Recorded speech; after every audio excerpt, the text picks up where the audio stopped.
stop is charged, Jay. That's just in case you ain't heard of me. They told me it was too late. But I promise that I'll be the first to speak. Most of these rappers, they fake. But you can't have your way the same Burger King. Everybody say they want beef till they see smoke and they realize they rather have turkey meat. Don't need no courtesy. Baby encourage me, I fuck her perfectly. She got me feeling like buddy love. The way that she flirt with me, I swear Miss Purdy got perfect teeth. This is an emergency. I had to drop a few verses. I'm in this bitch blowing purple. She throw that ass in a circle. He got paid cash for a murder. No need to brag cause he thorough. I'm at your ass like Earl. You know I'm coming with vengeance. This story come to an ending. I made him run cause he timid. He just a bummy pretending. It ain't no fun if the homies can't hit it. But I was too young and too dumb to admit that I only need one woman sucking my dick. She got me hard as a brick. They say it's hard to commit. I move like Florida and I'm sick. Once I record it's a hit. Flow hotter than a pot of grits. Keep playing on my scar, you little bitch. Pardon my French. I might just learn some Swahili. I'm on a journey to freedom. No, it's my turn, I'm a leader. I never turn on my people. I'm just concerned with the evil. Oppressing people cause they greedy. Depending on them just to feed. Shit it on me, now you need me. Bitch was phony for a reason. It was only for a season. Pulled the plug while he was breathing. They just some motherfucking demons. He said it gotta get even. Now your partners is bleeding. No need for hollering and screaming. Caught in the moment, but still life goes on. Right now, don't call me on the phone, cause I'm in the zone. I can't even understand why we been struggling so long. I'ma fight alone, whether right or wrong. I done paid my dues. Took many losses in these streets, got fans standing on their feet. Hear me speak, I'm not afraid to lose. Cause I done took so many losses, tell the devil get about me, I'm not afraid of you. First off is charged, Jay. That's just in case you ain't heard of me. They told me it was too late. But I promise that I'll be the first to speak. Most of these rappers, they fake. But you can't have your way the same Burger King. Everybody said it won't be till they see smoke and they realize they'd rather have turkey meat.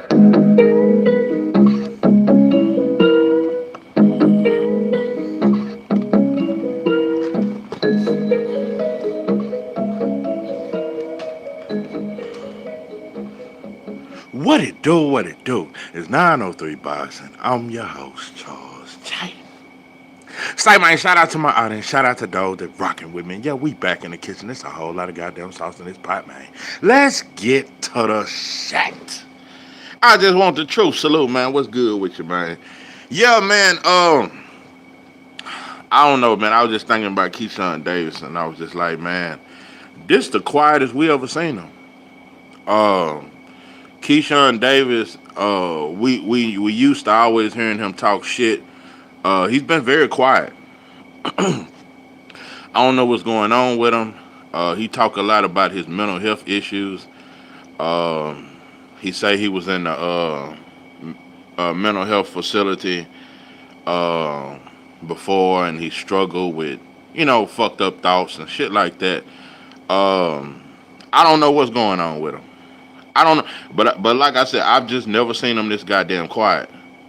Um, I've never seen him this quiet. So he say he moving up to 140. He can't make 135 no. After talking shit to Abdullah and claiming him and Abdullah were gonna fight next, he come out and say no, I can't make 135 now, so I'm going to 140. Since Keyshawn Davis have moved to 140, for one, he haven't had a fight yet, but he ain't calling nobody out outside of T.O. So keep in mind, 140 ain't no division that's just to be played with. It's real smoke up there. More smoke than it is at 135. But he ain't got a whole lot to say. Now let me say this. Let me start with because I'm speaking on all the brothers. I want to start with old Kelvin, because everybody know that Kelvin is definitely the weakest link of the bunch.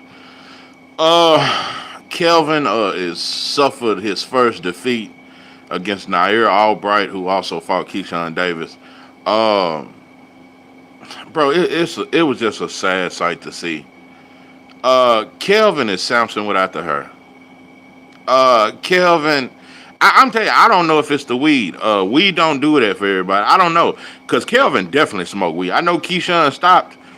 Kelvin smoked weed. Every time I see Kelvin, he high as shit. He one of them. He can't even hide his high. Kelvin stay high. I don't know if it's the weed. I don't know what it is, but I definitely think his chin ain't as sturdy as it should be. He just get hurt very often.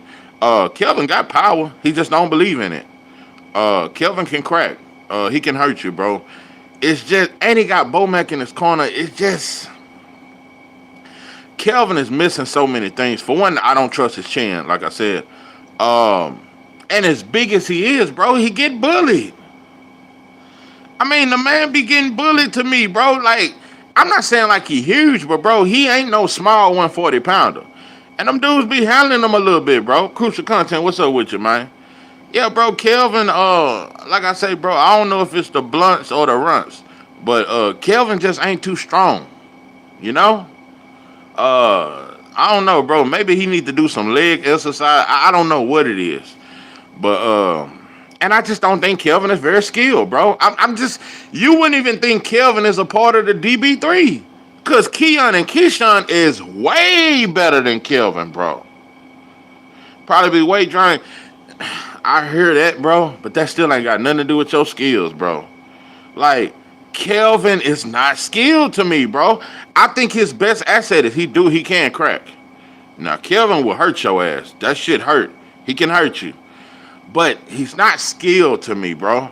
Kelvin Davis is not skilled. Nowhere near on the level of Keyshawn or Keon. And even Keyshawn said the younger brother the best. And that's let me tell you something. Matter of fact, that's about all I got to say about old Kelvin. I don't have a whole lot. Like I say, he may be weight drained because he could definitely be welterweight, but because his power still show at 140, it's just the boy chin. You know, I ain't never really heard. You either got a chin or you don't. It's a lot of fighters that fought weight drained, but it didn't drain their chin. I don't know. I don't know. Maybe all the fluids left that motherfucker chin. Cause he can't take a punch, bro. Nair Albright looked like Sonny Liston in that. Let me tell you something. Nair Albright got respectable power, but that motherfucker looked like he looked like Julian Jackson in that motherfucker when he was against Kelvin Davis, bro. Kelvin just can't take a shot, bro. Well, yeah, maybe he needs to go to welterweight. Maybe so, but I just still don't think the boy's skilled. But I'm gonna tell you something though. Keon Davis. I think he's special, bro. I think Keon Davis is special. And I know he only got four fights? Yeah, I think he got about 4 fights. Bro, we ain't seen a 6'3" welterweight like this since Tommy Hearns. And Tommy Hearns was 6'2". This motherfucker is 6'3". And can punch. Very skilled. And I'm gonna tell you something, bro. When you look at Keyshawn, first 4 to 5 fights, it wasn't near as impressive as Keon first 4 to 5 fights. Like I said, bro, I think Keon's special, but I'm still gonna have to see a little more. He definitely the goods. Keon Davis, bro, with his reach and his punching power, and you can tell that he's skilled. Like I said, you can't tell that with Kelvin. With Keon, you see that off the rip. Oh yeah, he's skilled, but he got that killer instinct. Keon Davis is a problem, bro. And I think he potentially can be the best one up there. I think he has the potential to be the best one. But so I think Keon. I think in another 2 years we'll know for sure. But I just want to see the boy stay active. I just want to see him stay active. I just want to see him stay active. But yeah, I wanted to hear this interview with Keyshawn Davis. Just, it was 2 months ago. I never even listened to it. It was on the Ariel Helwani show. I can't even pronounce the boy's name. But yeah, I just wanted to react to this video and shit. Just see what he's talking about. It's the NBA. Cause I mean, I just don't know, bro. Keyshawn has never been this quiet. Now, only thing I seen in this interview was a clip where he was apologizing for the shit with Nair Albright. But I never really listened to the full video, so I just wanted to hear what he was talking about, shit like that. But Keyshawn Davis, bro, we just ain't never seen him this quiet. Family and stuff. I'm not up here trying to win nobody over.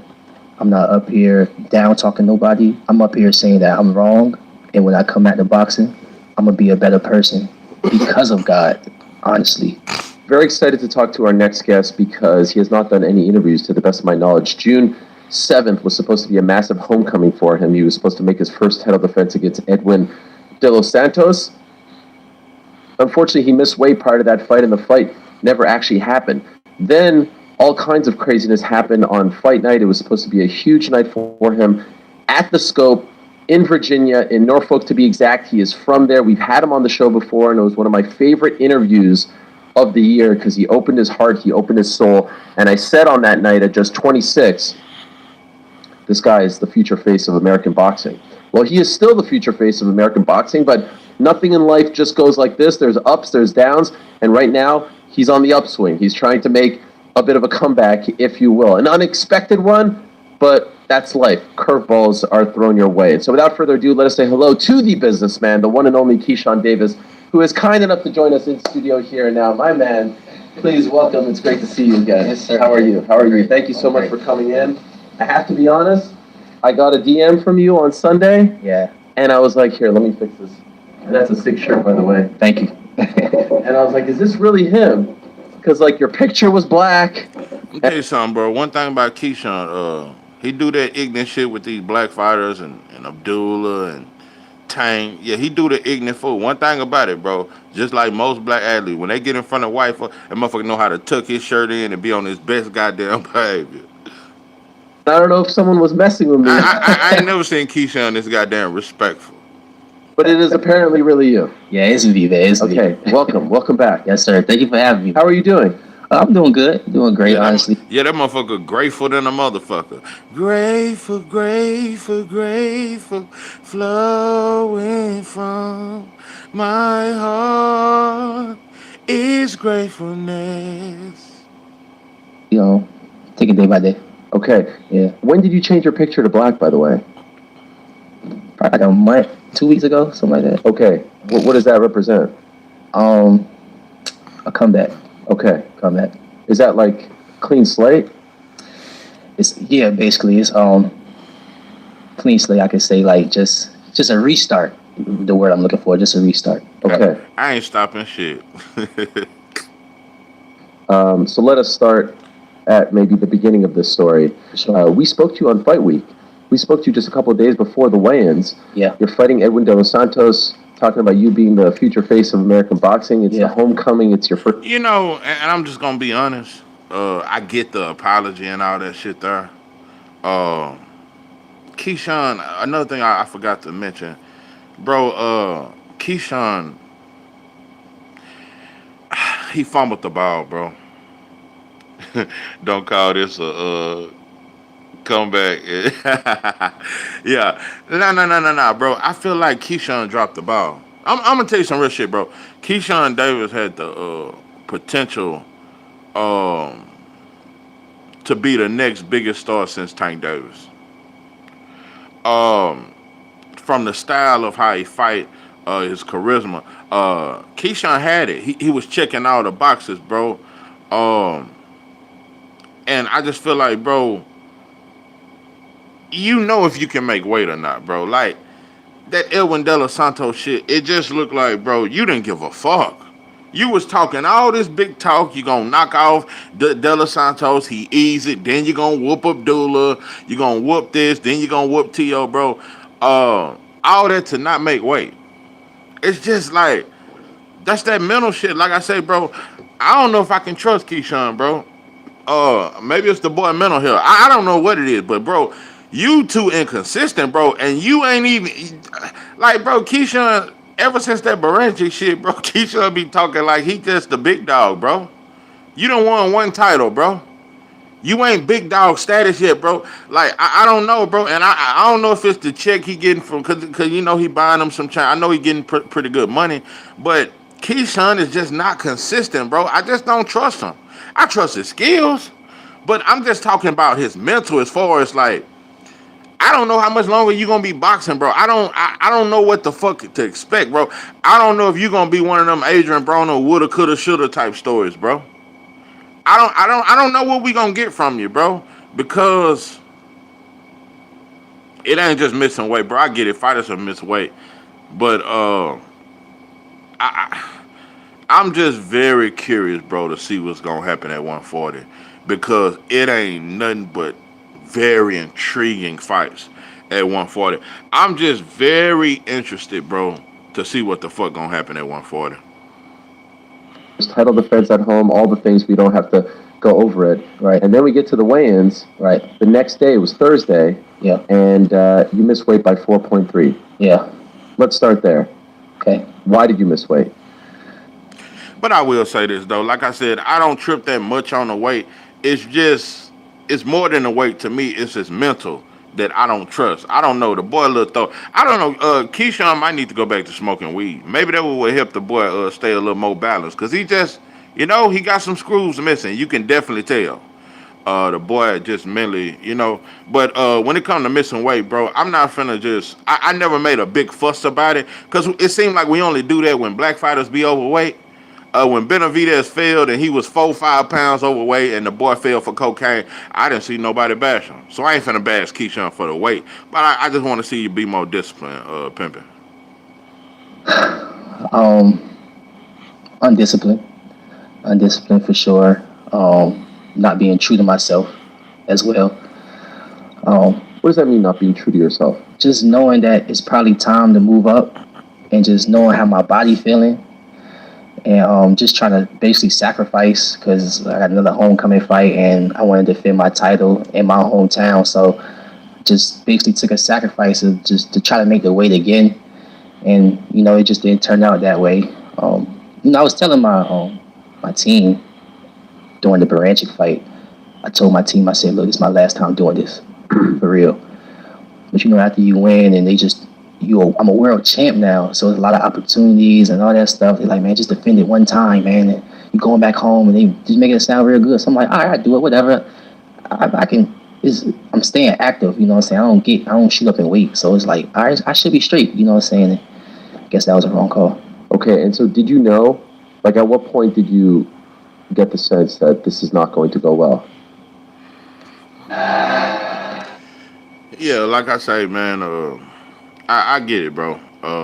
When it comes to the weight thing, that's why I say that ain't something I'm just gonna keep going over and over. I'm just ready for these fights. I want to see what they're gonna do at 140.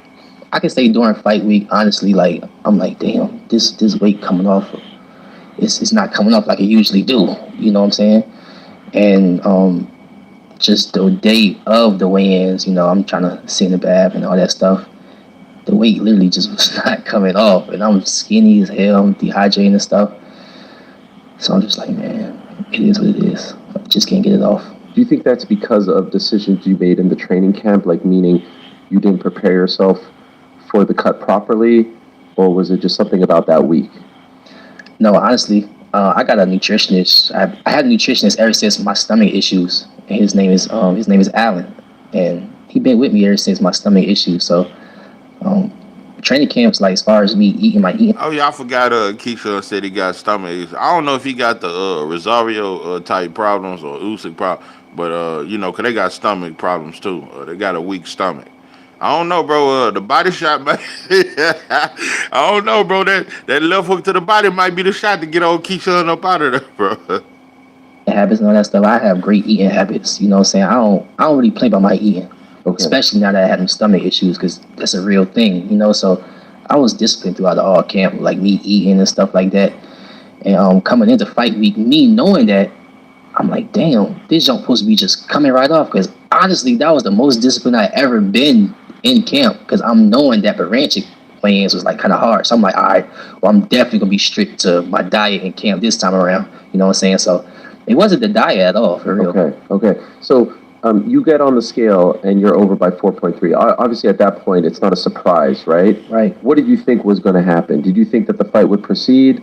What were you thinking at that point? Honestly, I fought myself for this part right here, how I was like carrying it. And again, I fought myself for it, but I was super cocky, arrogant, thinking that he just gonna take the fight anyways. Because I did it one point in time.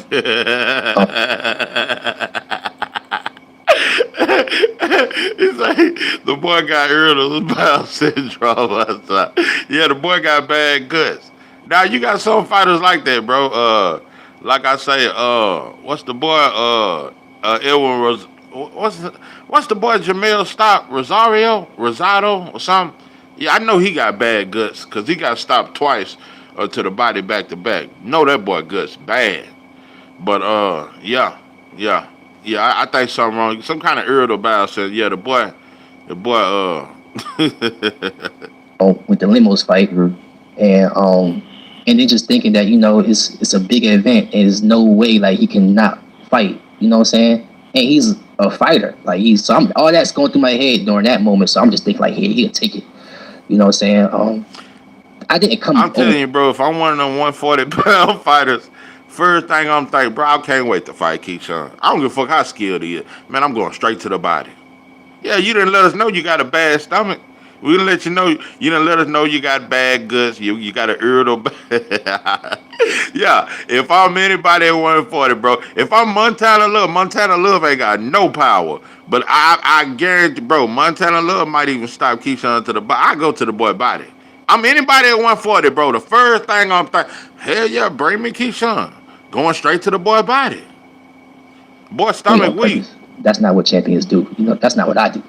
You know what I'm saying? I didn't I'm gonna come in 4 pounds overweight on purpose. Like, hell no, I ain't do that. But I just thought that he still was gonna take it. You know what I'm saying? And for what I was told, he still did want to take the fight, but I guess his team told him it wasn't really a good idea. So people were reading your body language, and I ain't gonna lie, bro. I thought Edwin De Los Santos was a good test. I know a lot of people thought Keyshawn was just gonna beat the brakes off old Edwin De Los Santos. I tell you what, Edwin De Los Santos was a much better opponent than that goddamn Baranchik shit. All Baranchik was doing jump rope the whole goddamn. That motherfucker was double dutching. Give me an A. Yeah, you got your A. You got your A. Give me a B. He was doing his best shit. No, bro, Edwin De Los Santos can crack. That would have been a tricky fight. I think Keyshawn could have pulled it off. I really wanted to see that fight, bro, because that was a perfect kind of fight. Somebody with real good hand speed, good counter puncher. But I think Keyshawn was just much bigger than him, and his will was gonna push. But that was a fight to really check that chin. And yeah, when he fought Miguel Magdaleno, he could punch too. But Edwin De Los Santos, that shit come fast. Like I really wanted hollering not give me a yeah, I really wanted to see that Edwin De Los Santos fight, bro. That was a good measuring stick. But it is what it is. I think Edwin De Los Santos moving up to 140 anyway, so they might revisit it. And all that stuff on the scale, and they did say like, oh, it doesn't seem like you have remorse. It doesn't seem like you care. You're sort of confirming that here, like you're sort of saying like you were cocky to the point where you're like, all right, I fucked up, but this fight is still going to go through? No, I wouldn't honestly say that, honestly. Did you know that you can have permanent teeth in... Damn, boy, them ads come every 3 goddamn minutes. But yeah, I'm just seeing what he's talking about. Where you're like, all right, I fucked up, but this fight is still going to go through? No, I wouldn't honestly say that, honestly. I was fucked up by that joint. I just... Coming from where I come from. Now that boy Keyshawn went old school. That's how them old school DC and Virginia dudes talking. Yeah, I fucked up that jump. Yeah. I was almost at that jump. But yeah, that jump crazy right there. Yeah. We finna hit that jump. Yeah, that motherfucker hit that jump. That's how they thought. Yeah, he done went Virginia. What's up with it, Canelo dug me? Yeah, Dre Day, that's his name. Yes. Salute to you, bro. And this just... People can take it for what it is. This is the honest truth. Coming from where I come from, I learned how to build a barrier. Coming from where I'm from. Where I would never let... After the Olympics, when I lost the gold medal, I learned how to put up a barrier to where people can never see me hurt. People can never see me down. And honestly, after I lost in the Olympics, that was the most... Yeah, when he said he put up a barrier where nobody could ever see me hurt, bro, that's just that gelato. That's that goddamn sour diesel. That's that goddamn gorilla cookie. That's all, boy, you start drowning yourself in smoking that weed. Like I say, bro, it might be best. Some fighters they'll do better smoking weed. I don't know. I think Keyshawn with his mental problem. I think, yeah, smoking weed, bro, that might have been better for you, bro. It ain't for everybody, but it might have been for you. Shout out to you, Jason Williams, up in this goddamn thing.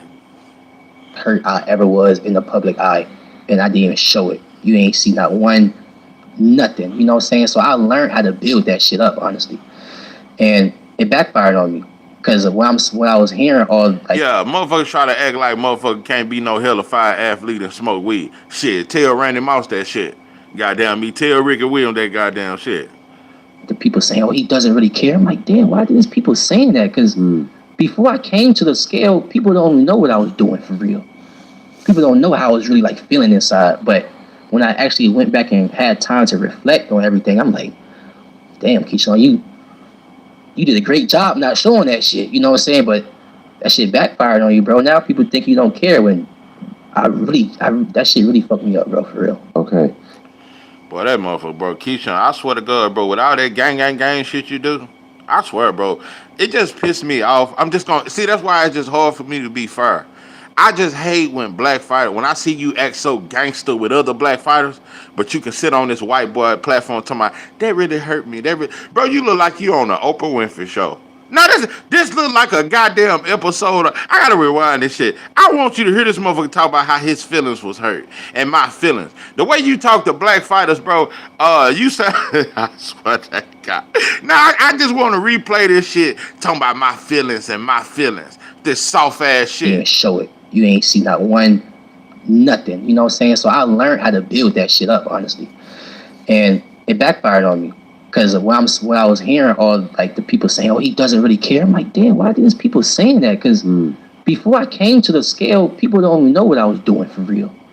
People don't know how I was really like feeling inside. But when I actually went back and had time to reflect on everything, I'm like, damn, Keyshawn, you did a great job not showing that shit. You know what I'm saying? But that shit backfired on you, bro. Now people think you don't care when that shit really fucked me up, bro, for real.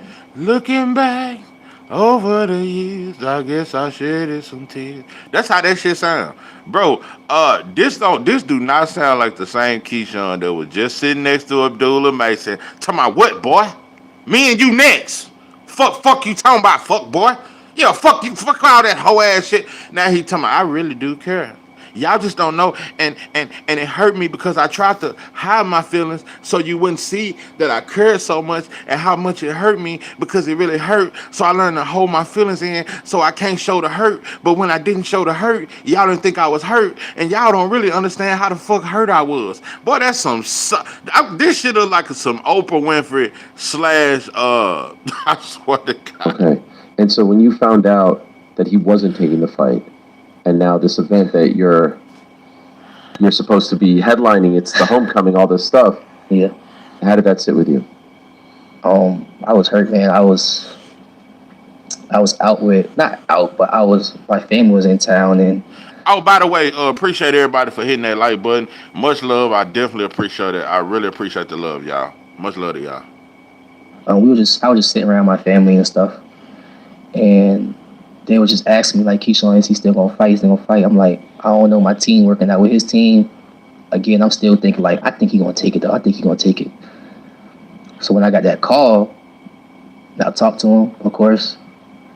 And I hung up. And you could just feel my energy switch. Like I said, bro, looking back on that shit, I think Edwin De Los Santos should have took that fight. I think Edwin De Los Santos should have took that fight, bro. Keyshawn just cold switching for the mayonnaise. Bro, I swear to God, I know I'm not the only one who peeped how much this motherfucker sound like. Like when he around black folks, you can tell he from Norfolk. He sound like a middle class black on this interview. The boy sound like he a middle class. Yeah, he sound like a middle class. I'm telling you, bro, he go from a project baby to a middle class. Because when he talking to black fighters, this motherfucker be gangster. Let me tell you something. When Keyshawn Davis talk to black fighters, when he talk to Tank, that motherfucker sound like he just got out the penitentiary doing 12 flat. You gonna eat your cornbread? You ain't gonna eat my goddamn cornbread. Cause part 2 of my goddamn killing spree gonna end up in your ass. Trouble. That motherfucker say, don't say nothing. Yeah, don't say nothing. I'm telling you, bro, this motherfucker is I want to, you gonna eat your cornbread when it come to black fighters. This motherfucker done came on the white boy show, and this motherfucker went from I'm gonna eat your cornbread to old Biscuit. Remember Biscuit, the one that was with Drake? So they all looking at me like, I'm like, yeah, it ain't gonna happen. They just like, fuck. It's hard reliving this shit for real, but I'm sorry. But I appreciate that whole day, like, after I got that phone call, like, I'm gonna tell you some real shit, bro. Keyshawn gonna bust out crying. Cause he doing everything, bro. This motherfucker's on the edge of crying. His voice got shaky and shit. Oh yeah. He was dealing with T.O. and Ryan. Yep, that's facts. Those are facts. Yeah, the boy was sweet on Ryan and T.O. too. Once they told Taylor Santos he gonna get paid regardless. Yeah. He was like, bro, I'm not taking this money. I'm walking. Yeah. Hey, you know what though? I can't be mad at him, bro. Shit, you motherfuckers gonna pay me? Stupid motherfucker done told me you gonna pay me either way. Hey, y'all finna take this money and go back to the DR. Go back to the Dominican Republic, buy him about 10 houses, feed his whole family. Yeah. He gonna say, Ryan, I like you. Bro, let me tell you something. It's a couple things I just never forget in life. One of the things I never forget, bro, is when Keyshawn Davis and Shakur was on live with Ryan. This is after Ryan had a racist rant. Oh, Ryan, you gotta quit acting and pretending like you racist, Ryan. Cause we know you're not racist, Ryan. You just say racist shit and it really be dumb, Ryan. Cause we know you're not like that. We fought you in the amateurs, Ryan. Nah, Ryan, we was in the amateurs with you, Ryan. Ryan, you wasn't nothing like that, Ryan. Ryan, you gotta quit acting like that, Ryan. And we know you're going through mental health issues, but you are not racist. Ryan is not racist, y'all. that he wasn't gonna take the fight. Something in me was just like, Keyshawn, you gotta change, bro. You gotta be better. You gotta do better. You gotta be better. Something in me was just like, boom. It was just like, boom. Like, everything hit me. Like, all my wrongs, everything that I thought that was right, that I could have just did better, it would start hitting me. I'm like, damn. Now I gotta be in front of my people. I gotta explain this and explain that. Oh, by the way, let me tell you something, bro. I do think Virginia is a special place. They very supportive. You know, Pernell Whitaker fought a lot in Virginia. Norfolk, bro, them motherfuckers stood the fuck up for the Davis brothers. Real shit. That's why I say, bro, Keyshawn was on his way to being the next biggest thing since Tank. And I'm not saying he fucked it off. He still got an opportunity. It's just that, bro, when your people come out to support you, what's good with your stop motion? That's why I can't claim none of them. Shakur, Keyshawn, Devin, Tank, they talented, but they do weird shit. I absolutely agree. Every last one of them. Every last one are not to be trusted. I'm telling you, bro, you can't put your eggs in them goddamn basket. Yeah, what's good with your stop motion? But yeah, man, like I said, bro, Keyshawn, he showed us that he know how to really talk like he. I'm telling you, the boy talk like he done went to college and got him a couple credits. This motherfucker done went from sounding like the motherfucker that said I'm gonna eat your cornbread to now the motherfucker he say his words correctly. He used the correct spelling and punctuations and shit. I swear, bro. And when we get in front of them white boy, it's just like when the gangster get up and that white boy judge say all rise, all gangsters get up. I'm gonna say that all these tough motherfuckers act so goddamn tough in these streets, but when they get in front of that white boy judge and the judge say all rise, all them motherfuckers rise. When something was supposed to be on a super high, now I'm on a super low. Like, just like that. It's like, fuck. Hold on, stop motion. You said I have never in my 3 years of watching boxing seen a hometown fighter get love. Huh? Oh, nah, bro. It's a lot of hometown fighters get love. I think Boots got love in Philly. Bug get love in Omaha. Of course, Earl got love in Dallas. Nah, bro. Charlo's got love in Houston. Yeah, I done seen some hometown motherfuckers get plenty of love. Yeah. Now we here. You say 903 with a sledgehammer versus Backermove is a 50-50. Hey, I tell you, that's the motherfucker. Bro, I'm picking up a sled. That's the kind of white boy. And let me tell you something, bro. I ain't never in my life been scared of no white boy, no matter what size. But also, I ain't never seen a white boy like Macklemore. Well, listen, when I seen him, I swear to God. Boy, I'm picking up something. I ever see a white boy like that? Nah, we ain't getting no fur, nothing. Got you like Keyshawn. That's what I meant. My bad. Oh, okay. The base showed up for Dev. Yeah, 16,000. 16,000. And I'm gonna tell you another thing, bro. Dev, you need this is why I fuck that Ryan shit. If you beat Norman, bro, you need to go back to the Bay, to that same arena you put 16,000, cause that's where your love at, bro. You gotta always go back to those that show you love, bro. 16,000. So swank up in this goddamn thing. What's good with you, man? I'm telling you, bro, y'all need to fighters need to start showing their hometown more love. Like I would Bud, I think Bud fought twice in Omaha. He fought Avanesian and somebody else in Omaha. But yo, fighters need to fight in their hometown a little more often. Like I said, if Devin beat Norman, I think the next fight should be in the Bay. Yeah, I ain't bullshitting. He beat Norman, he top 5 pounder me. Shit, I can't front. I wouldn't argue with it. I Now we wouldn't here. um Was there a point where it's like, okay, we're talking about money? that hold on. Bush should fight Jamal. Bro, I said that the other day. I think that's a hell of a fight. That's better than that Janabek shit. Gamboa. Uh, what about Gamboa? Hold on, let me go back to that. If Devin beat Norman, is he top 5? Huh. Because my top 5 is Bud, Boots, Shakur, Shushu, Abdullah. I don't know, bro. I might could put. I don't listen. Uh,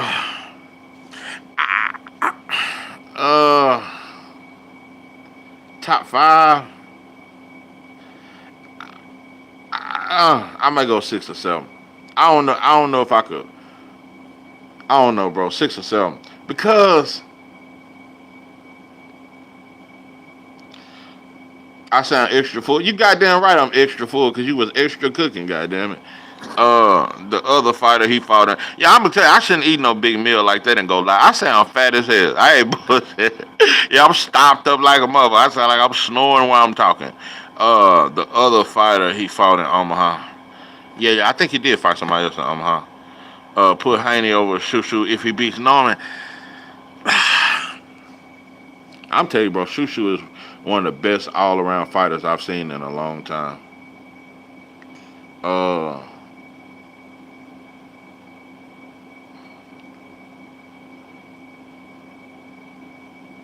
Put Haney over. Oh shit.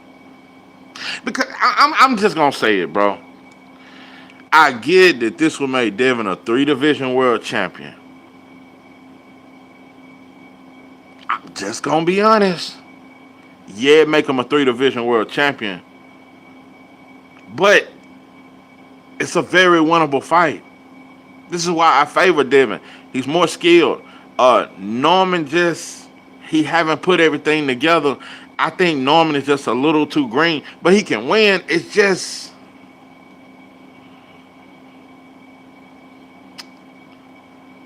I don't know. I don't know if beating Norman made Devin top 5 to me, bro. Cause I don't see Norman that high up. Like you beat Boost, you top 3 type shit. Yeah, if you was to beat Devin beat Boost, that's top 3 pound for pound to me. But I don't know what Devin would have to do to be top 5 to me, bro. I don't know if beating Norman make that top 5, bro. Oh. Hey, Terrence Crawford, you ready to feel a Mexican power? What that motherfucker say? Oh yeah. That motherfucker sound like Stone Cold Steve Austin after the motherfucker done drunk 40 beers on stage. Hey, Terrence Crawford, you ready to feel the Mexican power? Oh yeah. That's what I got. in a negotiation, and like you could have, they wanted you to give up more or something, and you were like, no. Did it ever get to that point as far as, and You know what? I take that back. Devin B. Norman, yeah, I could move Shushu out the way. Yeah, make Devin top 5. Yeah, I take that back. If Devin B. Norman, he should be top 5. Yeah, yeah, because that's 3 divisions, and he's fighting the toughest champion in that division. I think I would have to put Devin top 5. I think I would have to move Shushu and put Devin top 5. Yeah, yeah, yeah. But even though I'm putting them top 5, I just see the path to victory against Norman, just like I saw the path to victory to Regis. It's cool because I'm just being honest. Now that I'm not a Devin Haney fanboy, I can be more honest. You know what I'm saying? I'm just being honest. Thoughts on Hitchens chasing T.O. They all, bro. All black fighters chasing T.O. They just, what's up regular up in this motherfucker? And he's beating a black American himself, so I easily agree. Yeah. I think it's the black in me. I think he saw the best in me. Yeah, it's the but yeah, I guess I would give it. I'm gonna tell you why I gotta put Devin top 5. Because if a non-black fighter did what Devin done with his career, he would be top 5. So yeah, judging that same way when Bud beat Canelo. If you just ask me in an honest conversation, I'd be like, bro, I always saw Bud beating Canelo. I just thought Canelo was a drug cheat.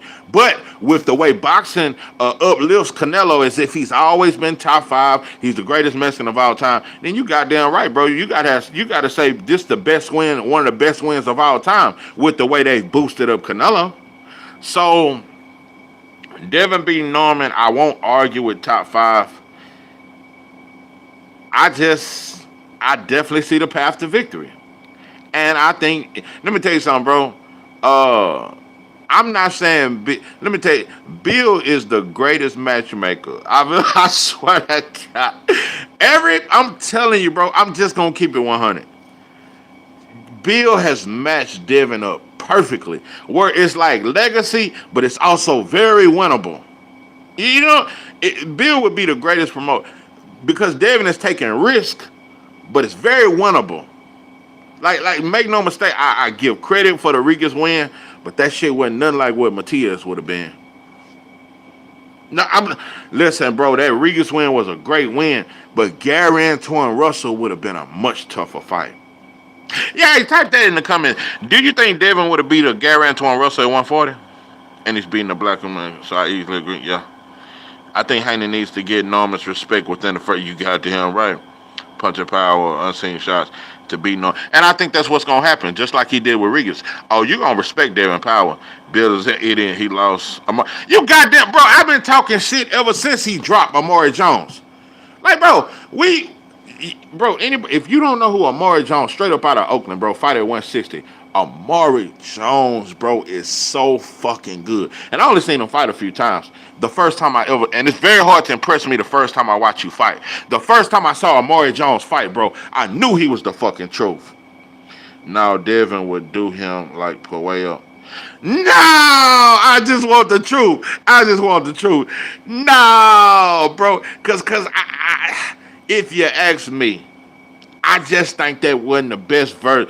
I think, and maybe I'm wrong, bro. Sometimes I do, sometimes I don't. Sometimes I will, sometimes I won't. I can't take it. I don't think Gary Antoine Russell, when he fought Puello, he was at his best. I don't know if it was something that happened in camp. I don't know, bro. I think if Gary Antoine Russell was to rematch Puello, he would stop him. I think Gary Antoine Russell looked much better in his next fight against Rayo Valenzuela than he did against. He just didn't look himself against Puello to me. Well, you know what? No, let me take that back. Maybe he was himself, but it was the game plan because Gary Antoine Russell was just straight head hunting and he was smothering his shots against Puello. I think Gary Antoine Russell is better than Puello, and he beats the brakes off Puello with a different game plan and not just head hunting like he was. I don't know if he would do. I don't know if Devin would do Gary Antoine Russell like Pollo, but I can definitely see Devin beating Gary Antoine Russell. But that shit a way tougher fight than that Regis shit. That's all the point I'm making. Devin fighting Gary Antoine Russell would have been a tougher fight than Regis, and I think fighting Matias would have been a tougher, much tougher fight than that Regis shit. I give full credit for becoming a 2 division world champion, but that shit was very strategic. Bro, Regis was tailor made for Devin. I'm just being honest. Gary Antoine looking sharp. I'm telling you, bro. I don't know if Devin will beat him. I'm telling you, bro. Gary Antoine Russell, bro. He one of them. He one of them, bro. He one of them. He one of them, bro. And Gary Antoine Russell got devastating power. Uh, Gary Antoine Russell, that right hook that he throw, that shit vicious. Gary Antoine Russell hit much harder than Regis. And Matias without them punches, those are way tougher fights than Regis to me. But I get it. But Bill was smart. Bill seen Regis had that fight in New Orleans where he struggled against that Dominican fighter. Regis looked bad in that fight before he fought Devin. Bill saw that shit and jumped on it like a hoe in Harlem in the 70s. Yeah, on some iceberg slim type shit. uh, Gar, a tough fight at 140. Gar. Gar. Gar. Would be too strong for Gar. That's a good point. I just want the truth. That's a good point. I'm telling you, bro, that David got one of the strongest clinches. And I ain't bullshitting. That clinching shit, that would offset, and the jab. Definitely the jab. Listen, I want to make something very clear. I could see Devin beating. I don't know who I would pick if I had that. It's that much of a toss up. I don't know who I would pick, but I could see past the victory for both of them. That's a very hard fight to pick for me. Let me tell you something. I think Devin has a better chance of beating Matias than Gary Antoine Russell. Yeah. Gary Antoine Russell is more intelligent than we give him credit for. I could see Devin jabbing the shit out of Matias and holding him for dear life. Because you got to hold Matias. That's a fight I wouldn't even be mad if Devin do 700 clinches against old Matias. Yeah, with that motherfucker got that Michael Myers walk. No, you got to keep clinching his ass. Hell no. Nah. But Gary Antoine Russell versus Devin, bro, that shit hard to pick. Man, he said, I hope you get knocked out by Andy. But I'm going to tell you some real shit, bro. That goddamn Andy Hiroko had grew on me. And yeah, he got black in him. He's black and Japanese. So that if he was just Japanese, I'd be saying, bro, Gary, beat the brakes off of him. But yeah, he's a brother. Yeah, he's a brother. And you can definitely tell he us. That motherfucker be dancing in the ring. He's super athletic. Yeah, all that Japanese boxing and shit. Japanese fighters fight just like Mexicans. Even in a way got a Mexican style type fighting. He just lighter on his feet. In a way, fights like a Mexican. He come forward, throw punches. He's just a little more intelligent, and he ain't flat-footed. But Japanese fighters have a Mexican type style. But Andy Hiroko, that motherfucker got sauce. First time I watched him fight, bro, I was like, man, Andy Hiroko that motherfucker got sauce. I just like him, bro. And that motherfucker got some real power. My boy say he hope he get knocked out by Andy. I like Andy, and I'm gonna keep, bro. That's a toss-up fight. Gary couldn't stop Ray or drop him. Oh, Rayo. And Santos did Rayo bad. Oh, hold on. I just want the truth. No. Gary hurt Rayo several times. Gary just didn't really go for the kill like I would have. I think it was the game planning. I think it was learning from the Puello fight. Gary Russell Jr. had Gary Antoine Russell boxing more in that fight. I think he kind of, kept that leash on him like, bro, don't get too reckless. Don't go too much for the kill because Gary Antoine Russell his mentality as a fighter is seek and kill. And Gary Russell Jr. tried to teach him fight behind that jab, double up on that jab, straight left to the body, show more fundamentals. And I think in the Rayo fight, he wanted to show his fundamentals and go back to boxing. That's just my opinion. But I think he could have stopped Rayo at any point if he had stepped on the gas. Regis was wasted. Bro, I ain't gonna lie, bro. When you look at how old Jack Catterall did Reed, I swear, you know what I'm saying? When I seen JoJo Diaz wobbling Regal, I swear to God. Nah, bro, Regas, I think it's the boy legs, the boy feet. It just never agreed. The boy fight like he got two left feet. I don't think Holly or Gary Antoine. He beat Rayo, who was really a lightweight. I'm gonna say this. Stop motion. It ain't about Rayo, because I don't think Rayo was no hell of a fighter. I just think that Gary Antoine Russell stepped up his luck. When you look at how he fought against Pollo versus how he fought against Rayo, it was a completely different fighter. He fought more discipline. He showed his ring IQ, his skills. Yeah, beating Rayo wasn't no hell of a win, but it's what I seen him do that impressed me. I think, yeah, bro. Gary is better. This is what I'm trying to explain. In my opinion, bro, between that Pollo fight and that Rayo fight, bro, Gary Antoine Russell just looked much better as a fighter. And he was fighting behind the jab, and he wasn't rushing in, because that was always one of his flaws. He would rush in with his head down, and you could counter that shit. He don't do that now. Man, against Rayo, bro, he fought a very intelligent fight, in my opinion. That's just in my opinion.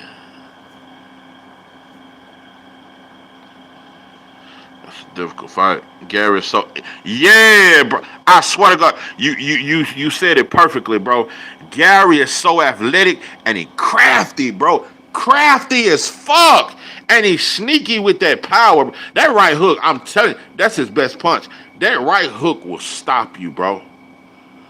Man, yeah. And I think, yeah, by far, without a doubt, he the best of the brothers. I said it here. But Gary stops Matias. Yeah, I think he'll go through some things, but I think he can. Yeah, he can stop him. He can stop him. Yeah. What's good with you? Tito Mercado is one fighter I'm praying on his downfall. Hey, I just want the truth. Hey, you petty as hell, bro. I ain't gonna lie. Tito Mercado, bro. The boy talk too much shit for me. I think the boy need to be humble. I can't wait, but I don't think he gonna go in there with Abdullah when Abdullah go to one fight. And he ain't finna fight no Keyshawn that. But he always talking shit about black fighters and how, he kind of remind me of old Emiliano Vargas. They always want to call out all the black fighters and we'll whoop y'all. And Tito Mercado gonna get his ass flatlined. He is. Yeah, he be stopping dudes and all that there, bro. But yeah, it's coming up. I just want the truth. Yeah, his downfall. He said, "Why you praying, Tito?"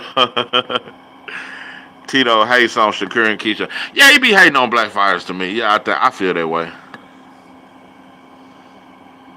Yeah, I be feeling that way, bro. Tito talk too much shit and fights no one. Facts, bro. And did they just fight a fucking old ass Pedraza, bro? He only called out 135 pounds. I don't like that about Tito Mercado, bro. I absolutely agree, bro. Let me tell you something, bro. Tito really be talking big shit. That motherfucker, swear to God, Keyshawn Davis scared of him. Bro, Keyshawn would beat the brakes off Tito Mercado. Listen, I think Tito Mercado hit hard, but Tito Mercado is not a well-rounded fighter. He still ain't found his identity as a fighter, bro, to be calling out these fighters. Nah, Keyshawn a flatline him, bro. Nah, he'll flatline him. Yeah, Tito Mercado, that motherfucker talk a lot of goddamn shit. He do. And you look at all them knockouts, and bro, that shit cool, bro, but all these fighters at 140 I just named, bro, would beat the brakes off you, bro. Fighter Jermaine Ortiz. Yeah, that's why Tito Mercado, fighter Jermaine Ortiz, yeah, a little measuring stick. And I think he would struggle. I wouldn't be surprised if Jermaine Ortiz beat him. So, it is what it is, bro. But, listen, like I said, bro, I don't want to take credit from Devin, bro. I want to be fair towards him. But I also want to let it be known, bro. Bill is one of the best promoters in the game, bro. That Regis fight was so strategic. Bill saw the path to victory. He saw it. Was it a risk? Yeah, Devin moving up, this and that. And it was a win. He was a champion. He moved straight to 140 and fought a champion. But we can argue that Regis was the weakest champion of the bunch. So, I think Sandor Martin would have been a tougher fight for Devin Enriquez because he's more intelligent. Uh, you know, Puello would have been a tougher fight. Regis was the food of 140. I'm just bullshit. But let me say this about Norman. Norman ain't the weakest champion at 147. So I think I would say Barrios is. Uh, it's just Norman, bro. Norman been fighting a certain style of fighters lately. Fighters that just come straight forward. Fighting Devin is the complete opposite. Uh, that jab of Devin, bro. He fought Antonio Moran. Oh, he fighting Antonio Moran next. Oh, yeah, he said that. Yeah, boy, I ain't seen Antonio Moran in a minute, goddamn. Baby, you getting a cold, you sniff. I ain't got no cold. But yeah, bro, Bill Haney is a mastermind promoter, bro. He a mastermind. Um, Picking Norman right now, bro, it's because another 2 years from now he was just gonna be more dangerous. See, Norman, one of them kind of fighters. It's best to get him right now. Boy, you wait 2 more years because he's still Norman like 24 years old, bro. 23, 24, very young. He just still a little wet behind the ears. That's all. He fighting on pure athleticism, power, talent, but he got a lot of tools. He just haven't never had to put them all together. And it's dangerous when you fight somebody like Devin who know how to put all his tools together. Norman has never put all his because he got speed, he got power, he's athletic, but he's never put it all together. So, you know. But yeah, let me see what Keyshawn talking about. Something and you were like, no. Did it ever get to that point as far as, and was there more that you could have done to salvage the fight? Or ultimately did they say, no, we don't want to fight someone who came in 4.3 over? I think it was more so like it was his team. It wasn't him because they asked for like a significant amount of money. I'm talking like over 100. And were you willing to do that? Yes. Okay. I told my team, I said, at the end of the day, it's my fault, and I gotta accept everything that comes with it. Whatever he asked for, I'm willing to do because it's my fault. It's not because it's in my city. It's not because I'm main event. And if I was on the undercard, I would be saying the same thing. You know what I'm saying? It's my fault, so I gotta do anything in his power to make him feel comfortable fighting me. So I was willing to give up the bread and stuff like that, you know. But again, it wasn't on De Los Santos like how shit be on me. It was on his team. So I guess his team was looking at how I was carrying shit, and they was like, "Man, F him, bro. Be good." So I'm gonna tell you another side note while we talking about this 140-pound division, which I'm saying right now, bro, is the best division in boxing. It's the most stacked division, the most talented division. I'm telling you right now, bro. Back talking about Andy Hiroka, bro. If Gary Antoine Russell beats Andy Hiroka, bro, that's definitely a better win than anything on Hitchens' resume. It's a better win than anything on Matias' resume. If Gary Antoine Russell beats Andy Hiroka, I feel like it would. I would argue that he's probably the best at 140 outside of Keyshawn Davis because Keyshawn Davis still ain't fought nobody at 140. I would probably, if Gary Antoine Russell beat Andy Hiroka, I might put him number one at 140. I guess they probably put a little money in De Los Santos' pocket until his next fight. You know what I'm saying? And what about their business? But his team it was definitely his team. Now, he say, bro, I'll be honest, I'm praying on Gary Antoine, Gary downfall. Man, listen, bro. I don't know, bro. I don't know if he gonna get past Andy Hiroka. I know one thing for sure. Andy Hiroka can hurt Gary Antoine Russell, and I think he more athletic than Gary Antoine Russell. It's just a dangerous fight, bro. It's a dangerous fight. I'm gonna tell you another thing. If you ask me skill for skill, I think Richard Hitchens the best fighter at 140. Puello is a better win than Andy.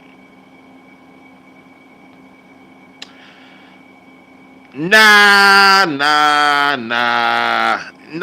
bro. Puello ain't no better win than Andy, bro. No, pimpin', no,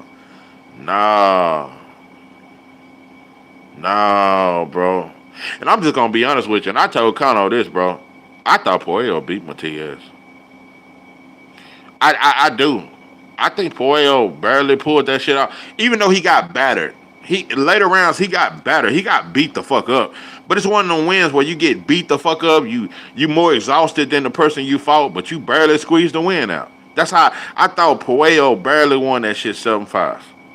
Yeah, I thought Puello beat Matias. 7-5. But I think Andy Hiroka. I think Andy Hiroka would beat Puello. I think he better. Puello, yeah, yeah. I think Andy Hiroka better than Puello. But Puello got a lot of heart, and he's Someone awkward. see this on air. He just know how to make fights. He can make fights look ugly, bro. He get them ugly wins. Cause that's what that Matias shit was. That shit was an ugly win. But he is an idiot. Hitchens is good, but he is an idiot because he is chasing motherfucker who don't want to fight him. Yeah, instead of trying to unify.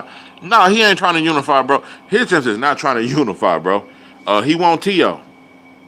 Hitchens want T.O. Shakur want T.O. Keyshawn want T.O. Devin want T.O. All the black fighters want T.O., bro, but they can't get. Let me tell you something, bro. I'm telling you, bro. If T.O. fight Pacquiao, these motherfuckers gonna be on some Mary J. Blige. No, I'm not gonna cry. I'm not gonna cry. I'm not gonna shed no tears. No, I'm not gonna cry. Not the time. Cause you're not worth my tears. I'm telling you, he gonna have all of them crying. If T.O. go and fight Pacquiao, these motherfuckers gonna write love songs and shit. You gotta check out Jahan or Robio. Okay, what weight class he fight at? Yeah, 142. Oh, also, I'm telling you right now, bro. The most talented fighter at 140 to me. I forgot to mention this, bro. I said it was Hitchens. I might have to go Brian Gorham. 140. He's a black Colombian. Okay, I'm gonna look him up, bro. Hold on, let me type this shit in real quick so I don't forget. Oh, I definitely been watching Jamal Harvey. Yeah, come from the amateurs. I definitely been checking him out.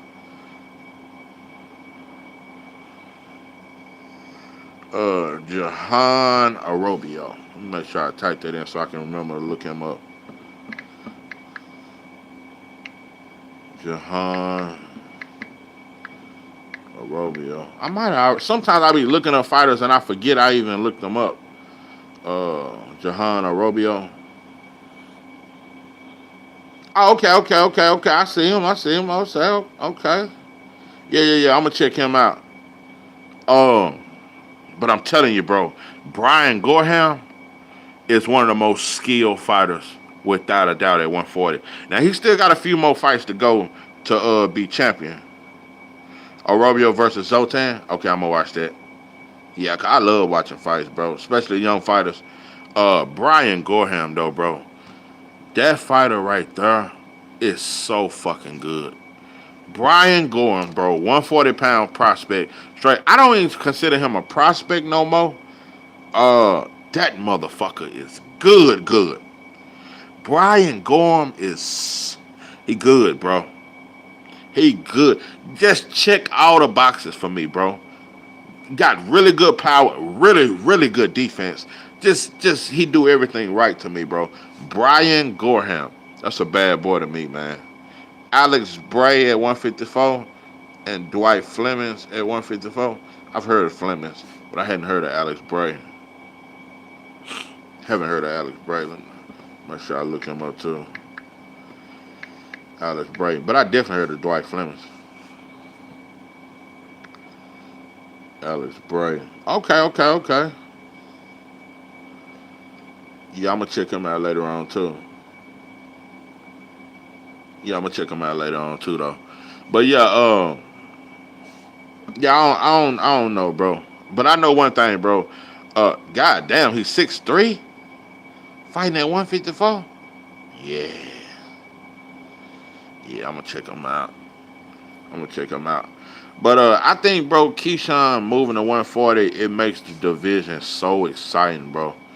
But he over there with Top Rank. I don't know what they're gonna do with him. Because I'm telling you, the fight I want with Keyshawn Davis is Gary Antoine Russell. That's a fight. Oh, with Hitchens. Oh, with Hitchens. You know. I think Hitchens versus Keyshawn is the most 50-50 fight you could ever ask for. Um, that's what I want to see. And I'm telling you, bro, Keyshawn and Shakur, they're gonna be tested at 140, bro.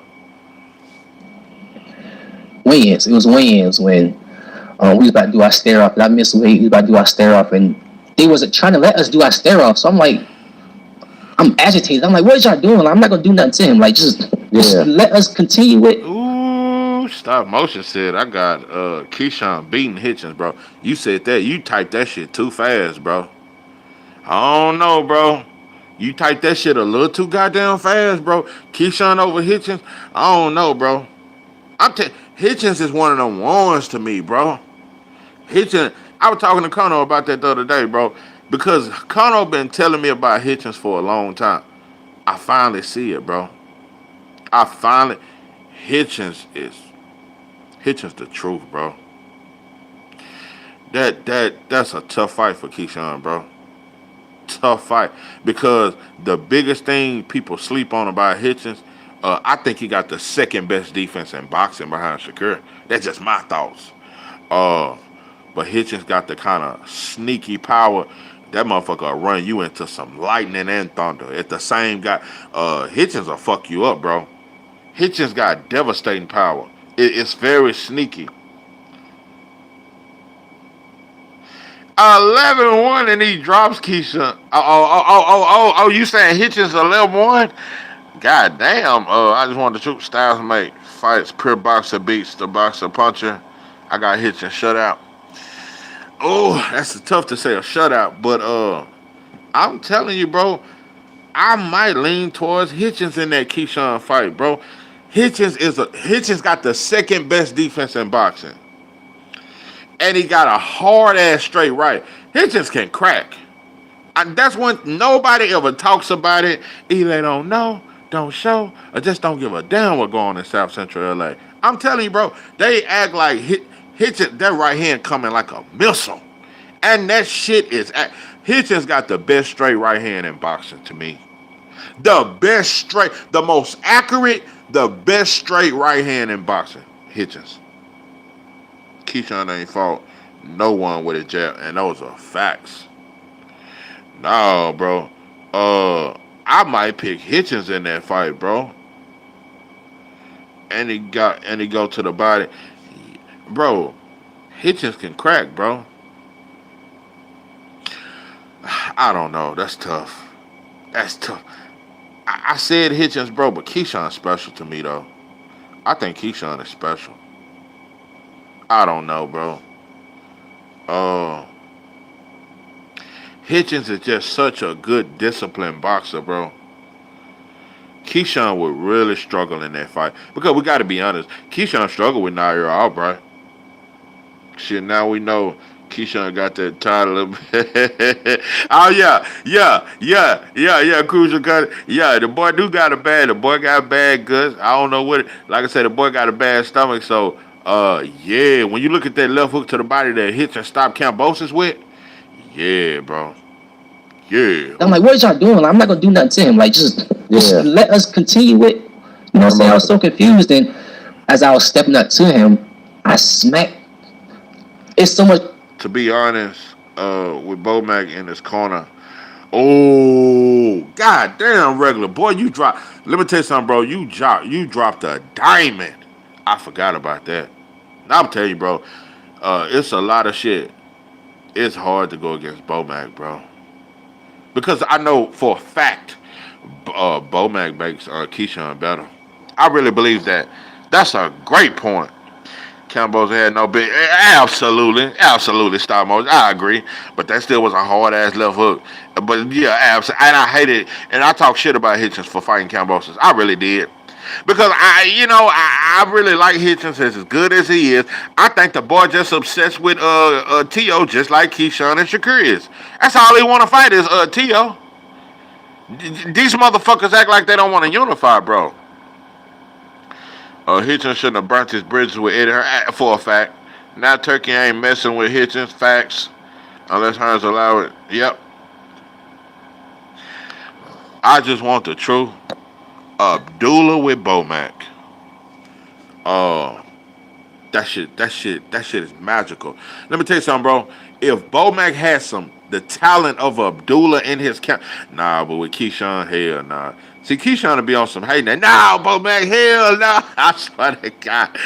If Abdullah had Bomac in his corner, bro, in 2 years without a doubt he'll be the number one pound for pound fight. And I still think he's gonna be top 3 pound for pound real soon.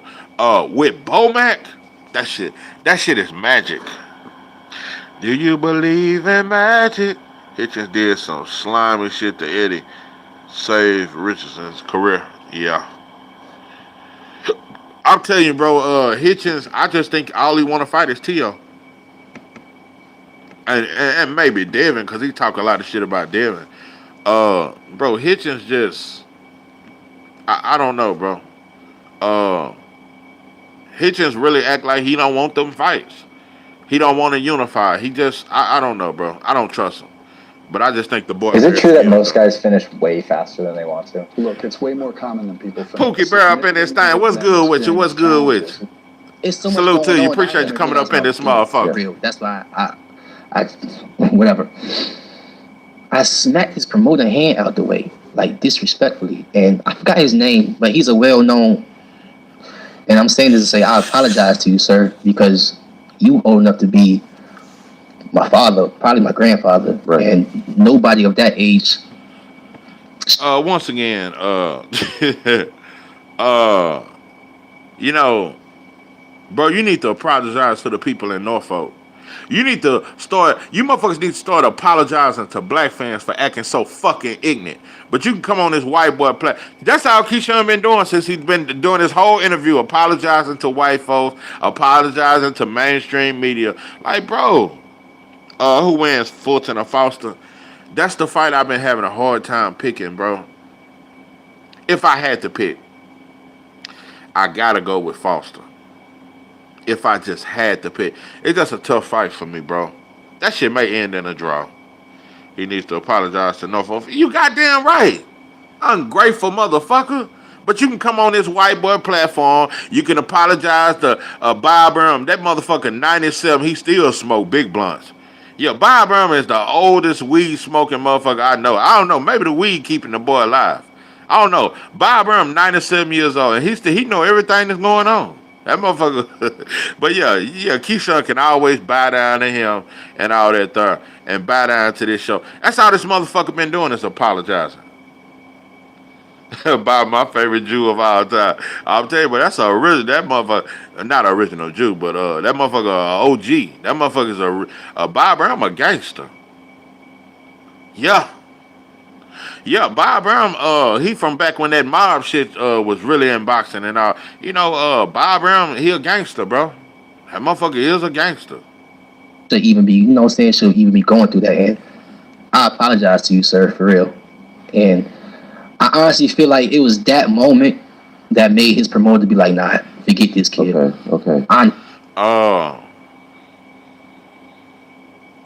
You say Fulton can beat him as 50-50. Yeah, Fulton can outwork him. Yeah, that's tough. Because I feel like a Shaki sometimes don't let his hands go enough. Bro, that is such a tricky fight to me. It's so hard to say, bro. Because I don't know. You know one thing I do know though?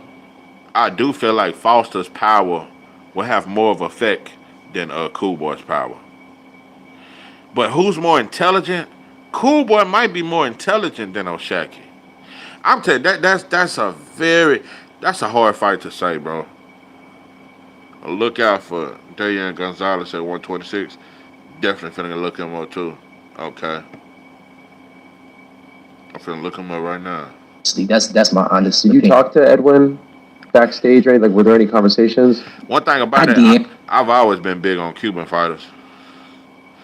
Bro, Frank Morton is fighting Rancis Bartel. Like, bro, that shit, it ain't enough dope and it damn sure ain't enough dog for. Bro, I have no interest in Frank. Let me tell you something. I'm just gonna keep it 100, bro. When Frank let Tank bully him like that, that shit was soft. Frank was much bigger than Tank. Tank bullied him, bro. Frank talked all that shit, got in the ring with Tank, and Tank was walking him down in the first round. I was like, bro, Frank a hoe. He did me back, but it wasn't. Finna fight Rancis Bartelli. I seen him posting on Instagram, him all in the gym talking about, yeah, hard work, we getting it, we coming for every. Bro, you ain't coming for shit fighting Rancis Bartelli. Gary Antoine Russell fought him 4 years ago. Midst of all this? No, it or was after? after. It was okay. after that. What was that like? We're skipping here, but just curious. Yeah. I asked for his number because I just wanted to talk about certain things, just to get clarity. But honestly, I never called him because it was just like, F it, it is what it is. Wait, so he responded and gave you his number? For sure. And then you never called him? For sure. So you asked him, but then didn't want to actually go through with it? For sure, because it was just like, I just didn't want to touch on that situation anymore. Because it was just like, man, I'm just going to move on from it. Okay. You know what I'm saying? It was just like, I at this point, we all know. Frank Martin definitely mentally weak. Yeah, that boy weak. That motherfucker. I get so weak and I get hard. That motherfucker weak than a motherfucker. Just mentally weak. Yeah, when I seen him at that little pool party finna fight some dudes in the hood with them chains on and shit, I said, oh yeah, Frank a crash dummy. When I saw that motherfucker at a neighborhood pool party somewhere in that motherfucker was somewhere in Oak Cliff or something. Yeah, somewhere over there by what's that goddamn me? Yeah, BFL or some shit. Yeah, when I seen him over there in Oak Cliff, over there off Ledbetter somewhere, this motherfucker, it's dice games going on and shit. You got all these chains on. Yeah, Frank a little slow. Top rank situation. You know what I'm saying? They still figuring things out. So it's like, I can't even be like, yo, let's try to. It's really nothing. You know what I'm saying? So it's like, I was kind of, I was moving off emotion when I reached out to him. You understand what I'm saying? So as things just started settling in, and I just let things just. I'm like, man, the best thing to do is just move forward. Just try to move forward the best as possible. There's no point of just keep touching on what already happened. During that fight week, when they had the presser, you and Abdullah Mason had a bit of a back and forth. Right. And now, as a result of this, he ends up headlining in your hometown. Right. Did that just add insult to injury at that point? Or at this point, was so much shit going on, like it didn't even... You know, that was a messy question. He done brought him back to Black Fighters.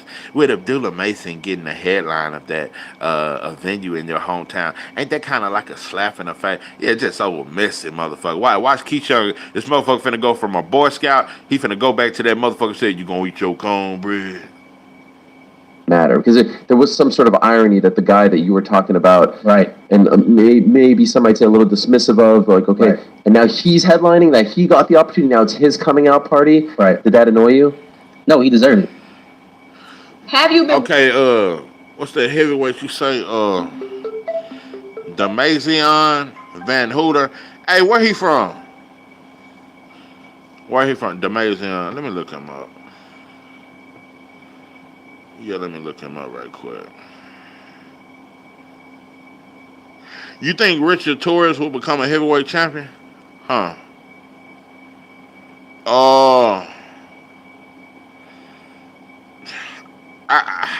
Richard Torres, I got mixed feelings about him.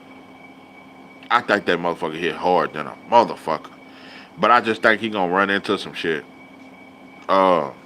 I think the boy gonna run into some hot shit, and especially his last performance. I don't know, bro. I think he gonna, and when he fights somebody that can really punch, I think he gonna get his ass clipped. Yeah, he got certain level of skill. I just think he get a little reckless sometimes. He can really crack though. He just get a little too punch happy, and I think that shit gonna cost him. Yeah, I think that shit gonna cost, bro. If Torres fight for a vacant like Charles Martin made. Yeah, I don't know, bro. Show you how you can invest in $1 billion business. And now he's headlining, that he got the opportunity, now it's his coming out party. Right. Did that annoy you? No, he deserved it. And I also want to say that oh shit. Keyshawn said Abdullah deserved. I can't believe that. Yeah, some magic shit in that chair he's sitting on. What the fuck? This motherfucker done transformed. This motherfucker done turned into a transformer. I feel bad for Big Baby Anderson. He threw his whole career away versus. Bro, I knew it when he signed that fight. I said, that's the end of that boy's career. Yeah, I'm gonna tell you something, bro. When they had Bacoli get on that plane and he was 390 pounds, the bowl full of them goddamn that African beef stew with that goddamn. Yeah, Bacoli was so out of shape. I don't know, bro. Yeah, he ain't been the same since that shit. I feel like they fucked him up, bro. Pulling him, just that short of a fight. Uh, nah, bro. I think they played on him. I think they played on Bacoli. The version of Bacoli that beat up Jared Anderson, bro, I think stops Usyk. That's just me. In a way, I was wrong for doing that to a dude. Look at that. End of the day, I'm 26. I'm way older You say unless I'm talking about somebody else. than him. Honestly, I remember he was in the amateurs and I was on the Olympic team, and he wanted to. I remember. I know Adula very well. You know what I'm saying? So Yeah, and also, I feel bad for Big Baby Anderson. And the boy did show some heart. He just mentally weak though. Yeah. Big Baby, when that motherfucker started talking about he don't love boxing, out of shape. Nah, that motherfucker can slap you and knock your ass out. Bacoli, goddamn. I know his father, his brothers, and all that. They good people. So like honestly, in a way, I was kind of wrong for doing that to Adula. You may be right though. Out of shape Bacoli, when that motherfucker be coming in 400 pounds like he did against Parker, yeah, I hit that motherfucker one of them sledgehammer shots. That's how Joseph Parker did hit that motherfucker one of them sledgehammer punches. I was saying I think Richard Torres is short for the real heavyweights, unless I'm thinking of the wrong person. Yeah, he is short. He like 5'11". He's 5'11". He's 5'11". Yeah. And that's why I think he gonna run into something, because he gonna have to walk down all the taller dude, and I think one of them gonna clip his ass. And I don't think he really deserves an apology, because at the end of the day, it's sport, and we all do this because of sport. But there's a way I could have done it a little better. But it was just like during that week, I was just on fire for my own personal reasons, and I just reacted out of my emotions during that week, and I could just went about it a better way. When you say your own personal reasons, what do you mean by that? Yeah, I was a kid, bro. But my first love was, like I said, the Dallas Cowboys. And as a kid, like I said, bro, I used to fight a lot. So yeah, I was watching boxing. My first favorite fighter was Lennox Lewis. Yeah, Lennox Lewis, Roy Jones, shit like that. And then I started looking at the fighters before my time. I got 903 stopping the boys that time. Hey, let me tell you something. I'd beat the brakes off old Chaz Witherspoon. Yeah. In 3 rounds. I beat the brakes off old Chaz Witherspoon. Yeah, and Charles Martin chin is just, I beat the brakes off his ass. Yeah, stop him to the body. Goddamn me. But yeah, I was big on Lennox Lewis when I first started watching boxing. I really liked Roy Jones until I started falling in love with the science of just being not this pure boxer shit these motherfuckers be doing where they don't want to hurt the opponent, but I love the mix of a boxer puncher. That probably would be my favorite kind of style, like a boxer puncher, bro.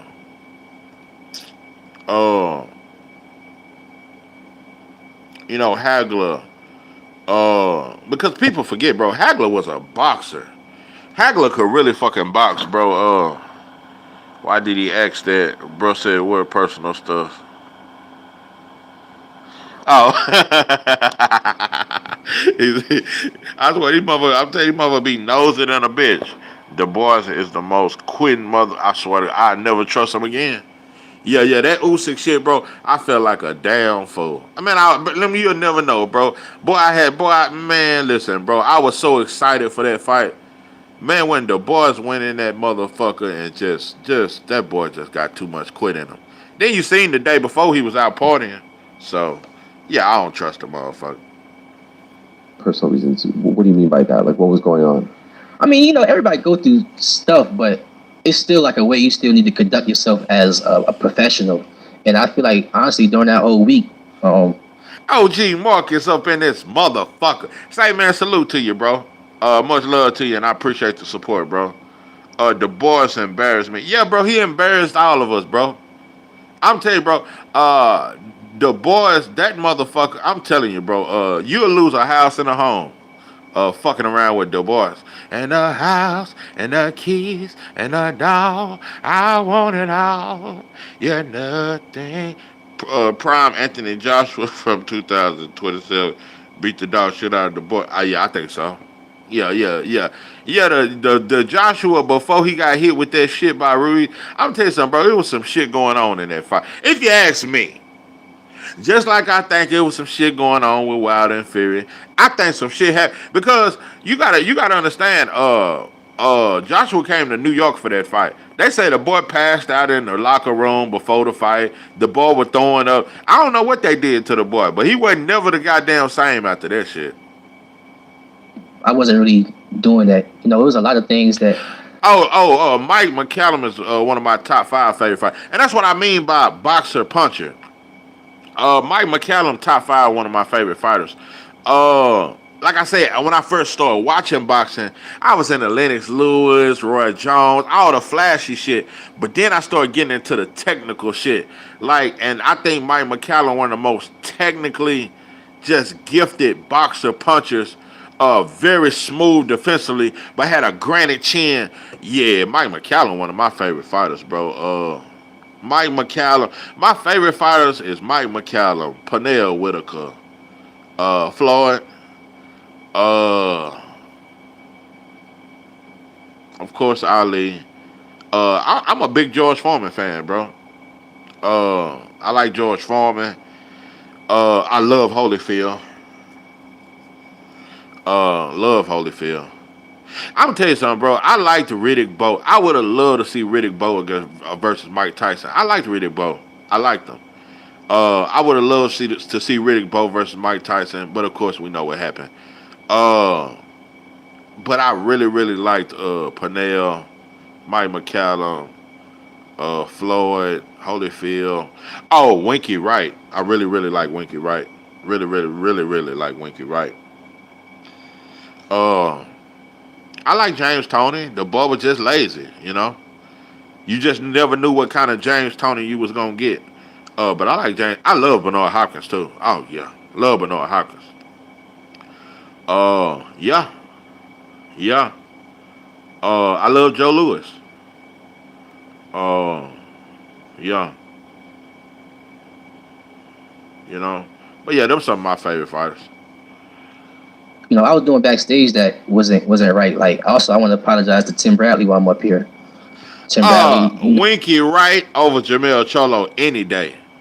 Winky Wright at 154. Winky Wright was a monster. Yeah, I got Winky Wright over Jamel Cholo. Yeah. But that's a good fight. Yeah. Prime for prime. I got Winky. Yeah, I got Winky, bro. It ain't too many fighters I'm picking over Winky Wright. Yeah, bro. And Winky Wright beat Fernando Vargas. I don't care what nobody say. The dispute that we had, and hopefully one day we can address it. Yeah, Hagler definitely one of my favorites. I liked Hagler. He just was such a well-balanced fighter, bro. He was so intelligent. People don't talk about that. And he was a great switch hitter. But he also was a killer. Just well-balanced, bro. He could box a pure fight for you, show you the sweet science, or he could just get brutal with you. And Hagler got probably the greatest chin ever. I would have to put Hagler top 3 chins that I've ever seen in life. And he's top 3, one of the most tough, just really, really tough fighters that I've ever met. That's what I say. Let me tell you something. Winky Wright had a granite chin too, bro. Winky Wright had a granite chin. I'm telling you, bro. Winky Wright, bro. That's one of my dudes, bro. Winky Wright. Yeah, I got him over Mel. I hated that fight though with Winky Wright and Bernard Hopkins. Boy, Bernard Hopkins was holding like a motherfucker. And hopefully one day you could forgive me for it. But I apologize to you too, Tim Bradley, because you old enough to be my father. You know what I'm saying? I came at you the Oh, way boy, look, boy, Keyshawn, let me tell you something. Boy, if I knew this shit, boy, I should have. Listen, bro, this shit has been one of the most emotional interviews I've ever seen. Keyshawn just white boy done got him apologized to everybody. Now he apologizing to black folk. Boy, Keyshawn is just, he really in touch with his sensitive side. came at you. You know what I'm Yeah, saying? yeah, the boy might have changed. I don't know what it is. I apologize to you too, Tim Brad. Okay, so I saw your Instagram live about 5 or so days ago, and you mentioned getting into an argument with someone in the fighter meeting. You didn't say who. I'm assuming it's Tim Bradley, who was a part of the ESPN broadcast. Yeah. What were you arguing about? It was a video I didn't like that he put out before the fight, and he was basically breaking down me and De Los Santos, and he was saying a lot of things that I didn't agree with. You know what I'm saying? So, it was an interview that before I even got to the fighters meeting that we had, and it was a State of Boxing, ESPN. Yeah. And we did the interview. I kept it cordial, but after the interview, I told Tim Bradley, I'm on your Dope and dog food. Motherfuckers will tell you that Joe Kawasaki is better than Winky. Dope and dog food. Listen, bro, I have no problem admitting, bro, Joe Kawasaki was a great British champion. He was a great British fighter. He wasn't one of the greatest fighters I've ever seen, but he's one of the greatest British fighters. Yeah, you can put him in that shit. Like they say how Canelo one of the greatest Mexican fighters. Y'all can use that shit. And you can use that shit with old Kawasaki, even though he waited till all the old black fighters was old to fight. I'm telling you, bro, British fighters, you motherfuckers been suspect for a long time.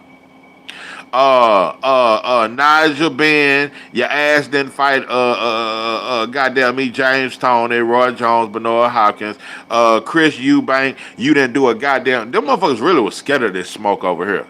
Yeah, Joe Kawasaki fought an old Bernard Hopkins, an old Roy Jones, and you can argue that Bernard Hopkins beat Joe Kawasaki. Joe Kawasaki is the best super middleweight champion ever? Ever? So Joe Kawasaki is better than Andre Ward? No, pimpin'. They had to cheat Jerry McClellan. Listen, bro, I always feel that way. Listen, Nigel being hit Jerry McClellan with some shit. He just kept blinking. No, bro, I never try. I don't even like watching that fight because I do feel like, bro. Oh, Nigel Benn did Iron Barkley in America. Yeah, Nigel Benn was cool, but yeah, he didn't get that. He didn't get that Roy Jones, Bernard Hopkins, shit. They just was suspect to me, bro, and they wasn't that good. But that fight with Jerry McClellan, that should always be suspect to me. As I see.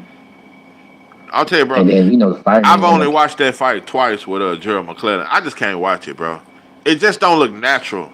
That shit do not look natural to me, bro. That shit that Nigel Benn did, and I always hated him after that. Like after watching that fight, bro, I just don't. I don't like Nigel Benn. I don't like cameras. You know what I'm saying? So I felt like that was my opportunity to get on them. But it was wrong. And I'm gonna tell you another thing. When Nigel Benn, they showed him some years back when he seen Jerry McClellan and Jerry McClellan was in a wheelchair and the boy broke down and cried. I knew right then, I say the boy feel guilty. Yeah, Nigel Benn, you cheated Jerry McClellan. I don't know if it was the dope or the dog food, but it was a mixture of dope and dog food, bro, for you to beat. Jerry McClellan was a bad. I'm telling you, we forget how dangerous that motherfucker was. And as soon as Nigel Benn hit him, the boy started blanking and just couldn't even think no more for the rest of his life. Bro. Usyk wouldn't beat the white dude, James Toney. You goddamn right. That's one of my favorite fights. I done watched that fight by 8 times. Yeah, when he beat that white boy that could crack, when James Toney, I can't remember the white boy. That was and James Toney stopped him later rounds. Yeah, that was a hell of a performance. Bro, you got Kawasaki over Ward? Because Kessler lost to Kawasaki first and Carl Froch ducked joke. No, Pippin. Let me tell you something, bro. Andre Ward beating Kovalev is a better win, bro, than anything Kawasaki could have ever done. We forget, bro. I'm gonna keep it 100, bro. I was worried about that fight. You'll never know. You would never know because I felt, yeah, that's his name, Gerard. The guy just want the truth. He the truth, bro. Listen, nah, bro. I was nervous about that fight with Ward and because I felt like, bro, they was trying to play on Ward. See, cause Triple G wouldn't move up to 168 and fight him. So I'm like, but you motherfuckers want him to, you want Ward to move up to 175 and fight Kovalev. Kovalev was top 5 pound for pound, bro. Kovalev was a bad motherfucker. And he had a black trainer in Jackson.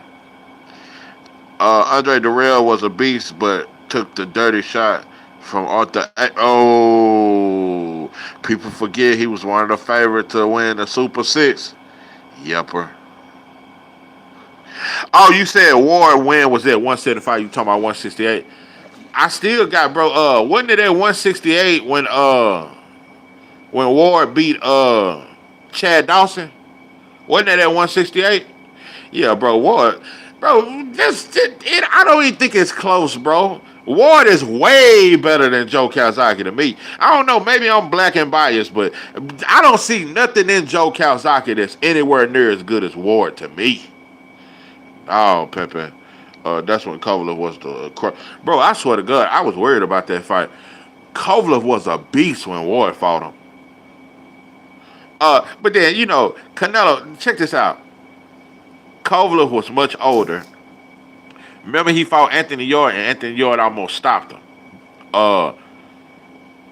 Canelo seen that shit because he went through a war with Yarde, but he beat Yarde. And I just knew that. I say Yarde just got too much damn muscle. The boy can't breathe.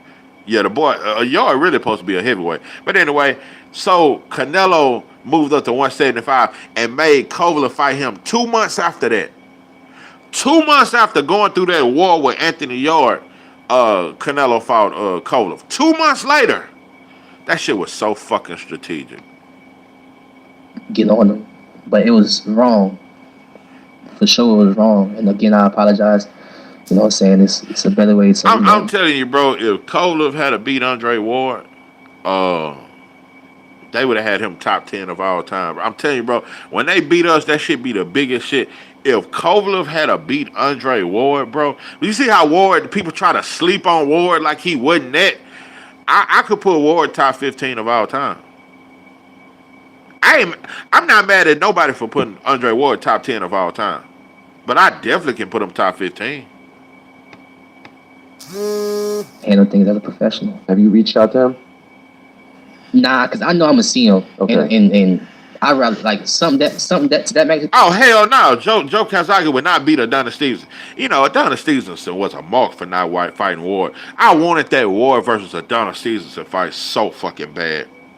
That straight left, you goddamn right would have clipped him. And Adonis Stevenson had sauce. And it was smooth with that shit. Yeah, he would have clipped old Joe. Have a drink of tea, little spot of tea with the queen in the upper room. When Jesus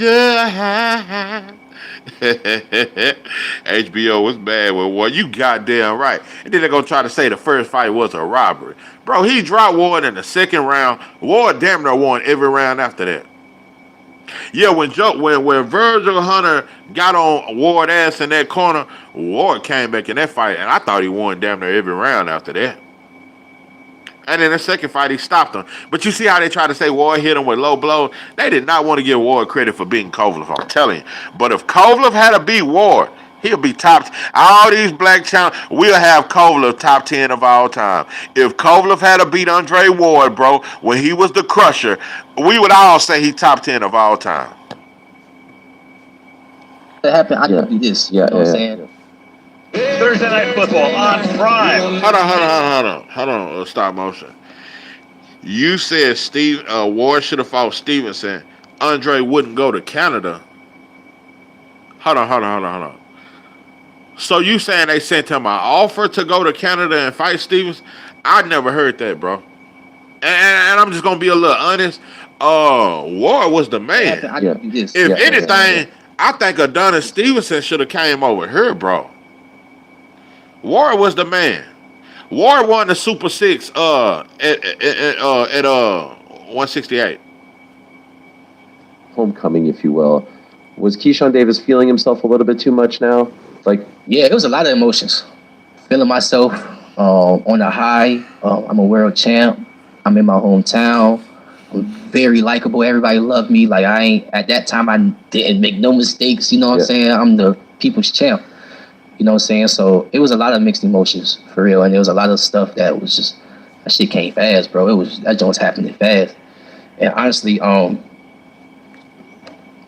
not happy that all this. Who's more of a sellout, Breadman Ellis or Sugar Hill? Oh, that's a hell of a one. Let me tell you something. You know, bro. I just want the truth. That was a great question. No, Andre said he wasn't trying to go to Canada, and Stevenson didn't earn a fight. Ooh, say, bro, stop motion. You're gonna have to send me that, bro. Send me the link to that interview if you can find it. Every time I see Sugar Hill, he's with a European fighter that's good. I'm gonna tell you something, bro. I think Sugar Hill got a little sugar. Let me tell you something. I think he got a little sugar off in him. When I seen Sugar Hill and Fatback Fury both with their shirt off, hey, they was at an all-white pool party. White folks everywhere. Sugar Hill, the only black man. That motherfucker had, boy, them gray hair rubbing bellies with Fatback Fury. These motherfuckers were rubbing belly, pouring beer on each other. Boy, this was the slimiest shit you ever seen. Triple G is not a Hall of Famer to me. Nah, not at all. Not even close. And I'm gonna tell you another thing. I'm just gonna say it. I swear I'm not being biased, bro. But I definitely don't think Triple G a Hall. I don't think Danny Garcia a Hall of Famer. You could try to say that 2-division world champ. No, bro. You lost to Lamont Peterson. You lost to Lamont Peterson, bro. You lost to all the top dogs, bro. You lost to Lamont Peterson. They gave you the win. You lost to Sean Porter. You lost to Keith Thurman. You lost to Earl Spence. You lost all the toughest fights, and you didn't want to fight Terrence Crawford, and you didn't want to fight Earl Spence. And Earl Spence damn near made Danny quit. Danny really got quit in him. Danny never won when he stepped up competition. You're not a Hall of Famer. You can go down as a dude that fought the top dudes. You lost all them fights, bro. And you would have lost to Kell Brook. Danny is not a Hall of Famer to me. No, Pimpin. Stuff happened, but it was necessary because now I get to reflect on who I was becoming. But yeah, Sugar Hill or Bread Man, that's a tough one, bro. Cause Bread Man love him some Caleb, boy. Yeah. Old Bread, that motherfucker believe in old Caleb, and he protects that white boy. Let me tell you something. The way Bread Man has protected old Caleb, I don't know. That's a tough one, bro. They both Sambo, Jeffro, Bolden, just. Yeah, bro. Danny ain't shit. I've been saying people, Danny is a Hall of Famer, 2-division. We gotta quit playing this division talk. Just because you get a little bullshit belt, like, did you beat the real champions there? You lost to every other champion, bro. You lost to all the dudes. Danny is not no Hall of Famer, bro. When that happened, and I get to look back on from before training camp to fighter meeting to the press, the weigh-ins to what happened, it's like. You say, why didn't Little G fight Arthur Abraham or Kelly Pavlik? Why didn't Little G? Oh, you mean Triple G? yeah, man. Triple G is one of the. Let me tell you something. That motherfucker played weight bully at 160 his whole career, bro. He wouldn't even move up to 168 and fight Ward. Like, that motherfucker was soft. Breadman was in the corner with Caleb confessing he had a crush on. I swear to God, I think he had. That's what I think it is. I've never seen no trainer protect a fighter like old Breadman do old Plant. That motherfucker believe in old Plant. I believe children of our future. Teach them well. Let them lead the way. Sex with chocolate. Key, you was going down a rabbit hole. You know what I'm saying? You was becoming a person that if you would have kept this up and you would have kept winning, all that shit would have happened. You would have became something that's that I would want my son to see.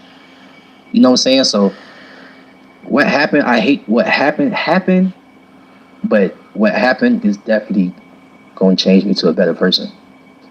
If your brothers weren't fighting on that Saturday, on that Friday. I don't know, maybe Keyshawn, I done heard enough of this shit. I'm through with this interview. I'm only 17 minutes into the motherfucker. But this just sound like he's very in touch with his sensitive side. TD Sports up in this goddamn thing. What's good with you, man? Goddamn me. Yeah, Keyshawn is definitely in touch with his feminine, sensitive side. I don't know. The boy might become a motivational speaker. I don't know. I don't know what he gonna do. I don't know. I don't know if he done found Jesus or Allah or Moses. I don't know who he done found. But the boy is very into. I don't even know if Keyshawn gonna fight no more because he's just mentally. He's just all over the place, bro. He all over the place. Matter of fact, I'm gonna play a little bit more. If your brothers weren't fighting on that on that Friday, would you not have shown up? Is that the only reason why you showed up? Because it's rare for someone to fall through and then show up to the event, because I would imagine it would hurt so much. Yeah. Inouye versus old Kurt Scooby. I love it.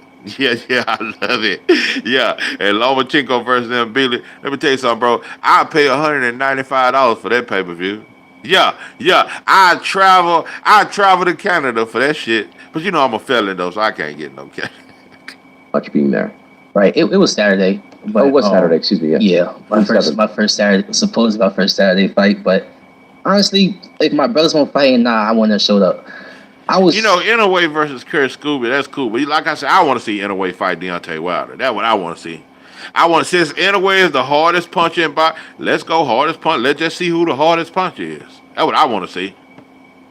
I didn't want to show up, and they was still fighting because it was just a lot for me. Like it was. And Inouye get past 6'7", 220-pound Deontay Wilder, and he get past that right hand. I might agree on that top 3 pound for pound shit. Then a lot. Like it took a lot for me to show up. Like for real. You thought about not showing up? Yeah, but I knew that I was not. Stop motion. You on dope and dog food. What? Hold on. What Kurt Scooby fight at 135? Nah, bro. He'll clip Inouye, bro. But I ain't saying Kurt Scooby all that, bro. But Inouye ain't finna beat no Kurt Scooby. That's a 13-pound. Hold on. Yeah, 13-pound jump. Nah, bro. Kurt Scooby will stop that shit, bro. Inouye scared of 126, bro. Nah, bro. He wouldn't beat no Scooby. Sugar Hill is the bigger sellout. Yeah, I might have to go with old Sugar Hill. He ran Kronk into the fucking Stewart turning in his grave. I ain't bullshit. Yeah. Emmanuel Stewart turning in his grave. Developed fighters and had a stable of killers. Yeah. I put him as the bigger. The Secrets. Kirby too big for him. No, man. Like I say, if Terrence Bud Crawford can move up damn near 20 to 30 pounds for Canelo, yeah, I want to see Inouye do that shit. Because top 3 pound for pound, yeah, that's what I want. I want to see Inouye fight somebody 20 pounds heavier than him. Yeah, I want to see Inouye. Because I'm going to be honest, bro, when they start talking about Tank too big for Inouye, Tank is not too big for Inouye. Tank would fight Inouye at 130. That ain't nothing but an 8-pound jump. That's an 8-pound jump. Bro, Tank versus Inouye, when you say that Inouye is top 3 pound for pound, that is a realistic fight. Tank is not too big for Inouye at just 8 pounds. So when I remember the whole boxing world cried for Inouye. No, Tank is way too big. Let me tell you something. Even Tank, soft ass. Because he's so tough with black fighters. When they asked Tank about Inouye, I don't know. Inouye is great, but I think I'm a little too big for him. I would love that fight. That's a dream fight with Inouye. That's my dream fight. To be loved. Whoa, what a feeling to be loved. Someone to care. That's all I could hear when Tank talk about Inouye. That motherfucker sound like that shit was gonna be a marriage proposal. I would love to fight Inouye. It's a great fight, but I think I'm a little too big for Inouye. 903 dude, you know who Stacy McKinley is. Shit. Sound familiar. I'm gonna say nah though. I wasn't going to do that. It was just like, again, I had to put on this facade that none of this shit is bothering me. You know what I'm saying? It's like, how the hell can I do this? knowing damn well this is, now that I ain't fighting, this is severely bothering me. Like, my family had the we had the whole fight week planned with bowling events and dinner. So after I missed the weight, I went to my family dinner, and I made that announcement in front of everybody. The Virginia Beach mayor was there, Norfolk mayor was there, like everybody was there, and I made that announcement I wasn't fighting, and I was humble about it and stuff like that, and But even though at times I'm disappointed with Keyshawn, I hope his next fight is back in Norfolk though. He's an old black trainer who said, "Oh yeah, hell yeah." I remember. Who said Boost is overrated, but T.O. can hang in with Hagler. Yeah, dope and dog fool. Yeah, I know you talking about. that's when that shit really started hitting me. I knew that name Everybody sounded was walking familiar. up to me. My family was like, damn, man.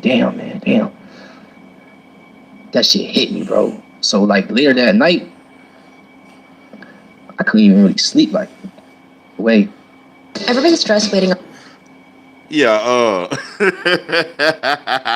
talk about T.O. could fight with Hagler and Hearns and bro, these dudes be, I swear to God, that shit wild, Messing bro. with me, okay, I'm gonna carry it a different That way. shit is wild. But you still not gonna see me down. You feel me? So that's just still something I don't understand. And then we get to Nahir Albright. What happened? A great fight. Not only are they in love with T.O., bro, they were obsessed with him, bro. You got 5 different black fighters at the same time trying to fight T.O., bro. They obsessed with him, bro. Uncle got to chill. His European fighter just lost to Jermaine Franklin. Between Kel and my brother. After the fight, I decided to go into his locker room. He beats your brother, right? He beats my brother. Yeah, he beats my brother, split decision. And after the fight, I just decided to go into his locker room. Now, everything that he's talking about. Bro, why the fuck would you go in Nahir Albright locker room after beating your brother ass? But you say you weren't looking for no kind of confrontation. What the fuck is you in Nahir Albright locker room after he just whooped your brother? What that happened in the locker room is not true. Everything that he's saying that happened in the locker room is not true. He took that moment for me not being in his locker room. I've already said it, stop motion. I got Virgil brutally knocking out Lubin. I don't trust Lubin. I definitely don't trust his chin, but I just don't trust him. I don't trust the boy. Matter of fact, goddamn it, you just reminded me. Oh, you gotta fuck this Keyshawn shit. Yeah, this is what I meant to cover, bro. Man, when I saw this shit here, no, bro, I do not, I don't trust Lubin, bro. I don't trust him, bro. That's what I meant to talk about, bro. Yeah, bro, Lubin said some weird shit, bro. And I can't figure this out, bro. Lubin got so much criticism of Boots, but he say if he win, he ain't gonna fight him. He not interested. It's not even a big fight. He got so much to say about Boots. Bro, this motherfucker said Fondor is like a big brother to him. I was like, what? This motherfucker said, Fondor, when we was in the amateurs, his family used to take me to McDonald's. And they used to take me to SeaWorld. And they took me to Toys R Us. They like family.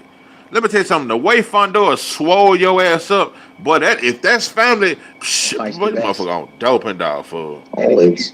I mean, again, proving that when you talk about a guy like Virgil Ortiz, when you think about Virgil Ortiz, what comes to your mind? Listen, bro, the caliber fighter. Watch the respect that Lubin has for Virgil and Fondor, and watch how he shit on. This is the second interview Lubin is shitting on Boost the whole time. Boost ain't this, and that. I mean, he looks spectacular, but nah, man, he ain't fighting nobody, this and that. But you also saying you ain't gonna fight him. Watch how bad he talked to Boost, but watch how he kissed Virgil.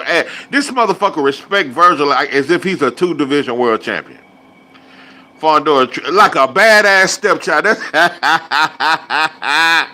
Hey, I just want the truth. Yeah, that Lubin going fine. Say that motherfucker beat him like a badass stepchild. I swear, just no respect. No respect. Let me tell you something. He gave that motherfucker a religious ass whooping. He gave that motherfucker a Paul and Peter and John the Baptist type ass whooping. Just baptized his ass. That you are. Um, honestly, that's what pretty much got me here and it's kept me here is that I'm really hard on myself. I know the type of opponents I like to fight, and this is one of them. This is my third undefeated fight in a row. I'm telling you, crucial content. It's 5 things black folks. If you take it away, we'll damn near. We'll jump off skyscrapers. Our life would be over without 5 things. McDonald's, white folks, LeBron James,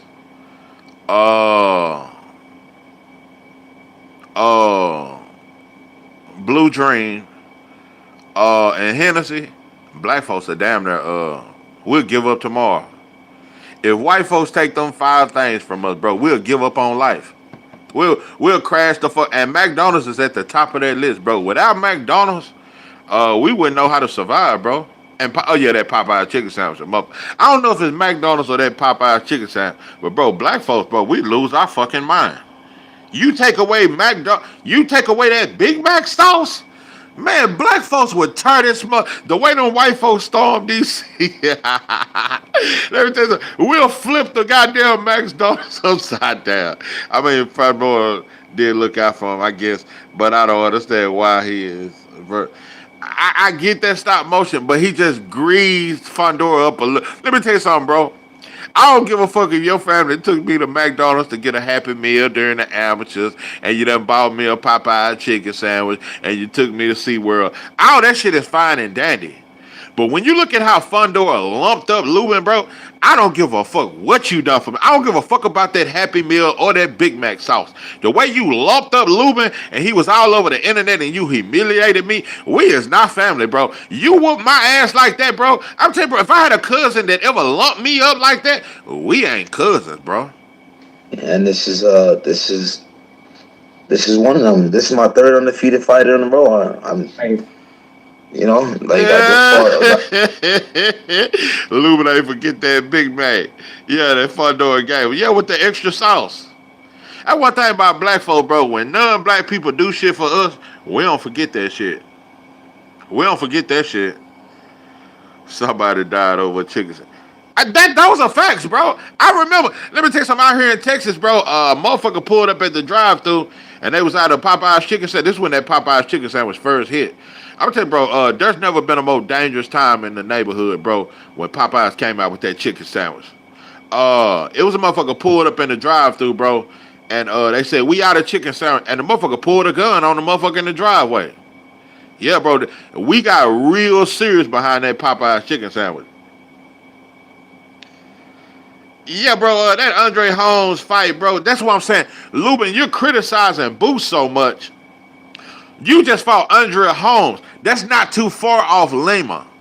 When you look at Lima and Andre Holmes, that's kind of the same level. So Lubin got so much shit to talk about Boost and his last opponent, but he's probably better than your last opponent, bro. Could your homie in prison who gave the cop a brain bleed beat Mike Tyson that? Damn, bro, you be remembering my stories. That's an old story. Yeah, when Big Jake knocked out the prison guard, I gave him a bunch of time for that shit too. Holmes was a bump. That's a facts. That's fact. This is what I'm saying with Lubin, bro. Why you talking so much shit about Boost fighting Lemma? Bro, you just fought Holmes. And also, Lubin ain't fought but 2 times in the last 4 years. While y'all acting like this Virgil versus Lubin is such a 50-50 fight, Virgil been active. Lubin fought twice in 4 years, bro. Dying over a chicken sandwich is crazy. The publicist, salute to you. Yeah, bro. Yeah, many brothers have died over that chicken sandwich, bro. We done died over chicken sandwiches, starter jackets. We done died over FUBU jerseys and shit. Bro, we die over the pettiest shit. I ain't bullshitting. How was petrified of facts, bro. You know what's crazy? I hate when fighters act so tough during the weigh-in and all, but get in the ring and be scared as hell. That's Holmes. Who wins a fight? Big Jake or the whole head who hurt your knuckles when he dapped you up? Oh man, that old head, bro. And he was like 46 years old. He was the coldest dude on the entire prison. And he fought with his guard up, without his guard up. He was about 190 pounds, about 5'11", but he had the coldest hands on the unit. He had been gone like 23 years on a 25-year sentence when I met him. He was from Fort Worth. And boys from Fort Worth can fight. Dying over there is such a shame. Yeah, that's a sad way to go out. Yeah, you don't know what to tell God. Yeah, Lord, I saw a Popeye chicken sandwich. He went for it. I went for it. He pulled out his gun. Now I'm here, Lord. RG Holmes, different type of style, southpaw, 6'1", fights on the back foot, makes it a dirty fight, does a lot of holding, a lot of grabbing, all that type of stuff. This fool bragging about beating Holmes. Almost, but I had to box him. And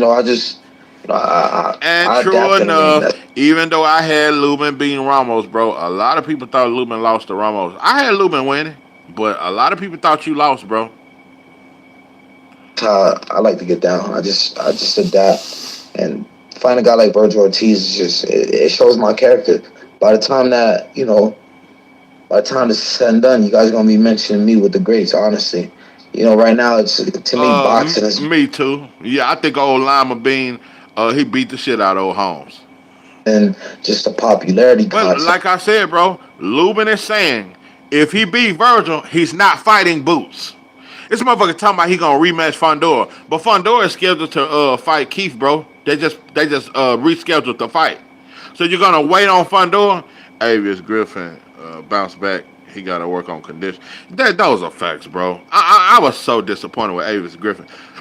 There was a dangerous opponent, but Avius Griffin, that boy, leading up to the fight, he was showing his calls, and Jake Paul signed me and all that stuff, bro. You wasn't ready for that dude you fought. He beat the brakes off you. And to have Bo Mack in your corner, Avius Griffin got a lot to work on. I thought he lost. He won the last couple of rounds, but I thought he lost. To Jesus Ramos. And I'm gonna tell you another thing. I like Jesus Ramos, but he in an easy fight with old Sugar Shane's son. Sugar Shane Mosley's son is trash. Sugar Shane Mosley's son is garbage, bro. That was bad matchmaking. Yeah. Yes, it's been, who has the best promotion behind them and who's doing, let's just say for the Boots in this fight, he fought for a guy like Usman Lima, who already had a loss. Watch how he go at Boots. Watch this. But then watch how he started talking about Virgil. Nothing but respect. Bro, this motherfucker talk about Virgil if Virgil is top 5 pound for pound. You know what I don't like about these motherfuckers? Nobody talks about how Virgil lost the board, Chuck. You keep saying his resume so deep. He's never been a world champion. He beat a Mazurov that was coming off a loss to Bud, and we all know he lost the board, Chuck. He got dropped 3 times, bro. Why nobody brings that up? Shane Mosley Jr. with a pistol versus Big Jake up 50-50. Yeah, that shit 50-50. Hey, I always think that pistol can stop old Big Jake. Let me tell you something. Big Jake, that motherfucker had the biggest hands I've ever seen. Gotten better, bro. I'm going. Whoa. Okay, bro. Okay. You said Mosley Jr. got a little bit. I looked at a few of his fights. I can say he got better, bro. But when you talking about fighting Jesus Ramos, that shit is a complete mismatch. I hear you, TD. You can say that Shane Mosley has got better because he used to be dumpster juice. I'm going to say he went from a D-level fighter to a C-level fighter. But he's not a B-level fighter. He's a C-level fighter. And going against Jesus Ramos, dope and dog food. Only had like 14, 15 fights. Boots, tremendous talent. He's a real talented fighter. But went in there and did what he was supposed to do. And, they're bigging him up like he's the best fighter in the... Stop motion. I'm gonna say something, bro. I I really think Madrimov clearly won the first half of that fight. Yeah, you can say Virgil stepped it up, bro. Virgil lost a lot of them rounds, bro. First half of that fight, Madrimov was styling on Virgil. Does anybody else think Gary Rosado is a clown? Uh, he alright, you know, with Gary Rosado, I ain't gonna say I don't like him. He alright. He fought a lot of dudes, so he alright. I just think he need to hang him up. Mosley is better than Nico Hollywood. The mama had to whiten the cheek. Yeah. Yeah. He definitely better. Let me tell you something. Nico done got the best of our world. That motherfucker done been in the jail with Turnbull, Crawford. He around Bowman, Keyshawn. That shit did not translate in the ring. I ain't bullshit. Division, but he ain't fight one of the guys yet. And what's your and you just said and watch this black dude that's interviewing Lubin. Watch how messy he played when it come to Boots and putting Lubin against Boots. Watch this. I was going to ask about it. What are your thoughts on that? I mean, we'll go back to your last fight in a second because I do want to touch on that. But when you watch Boots, he steamrolls the guy in like under 2 minutes, somewhere around that time frame. And now they are obviously calling for the winner of this matchup, as a matter of fact.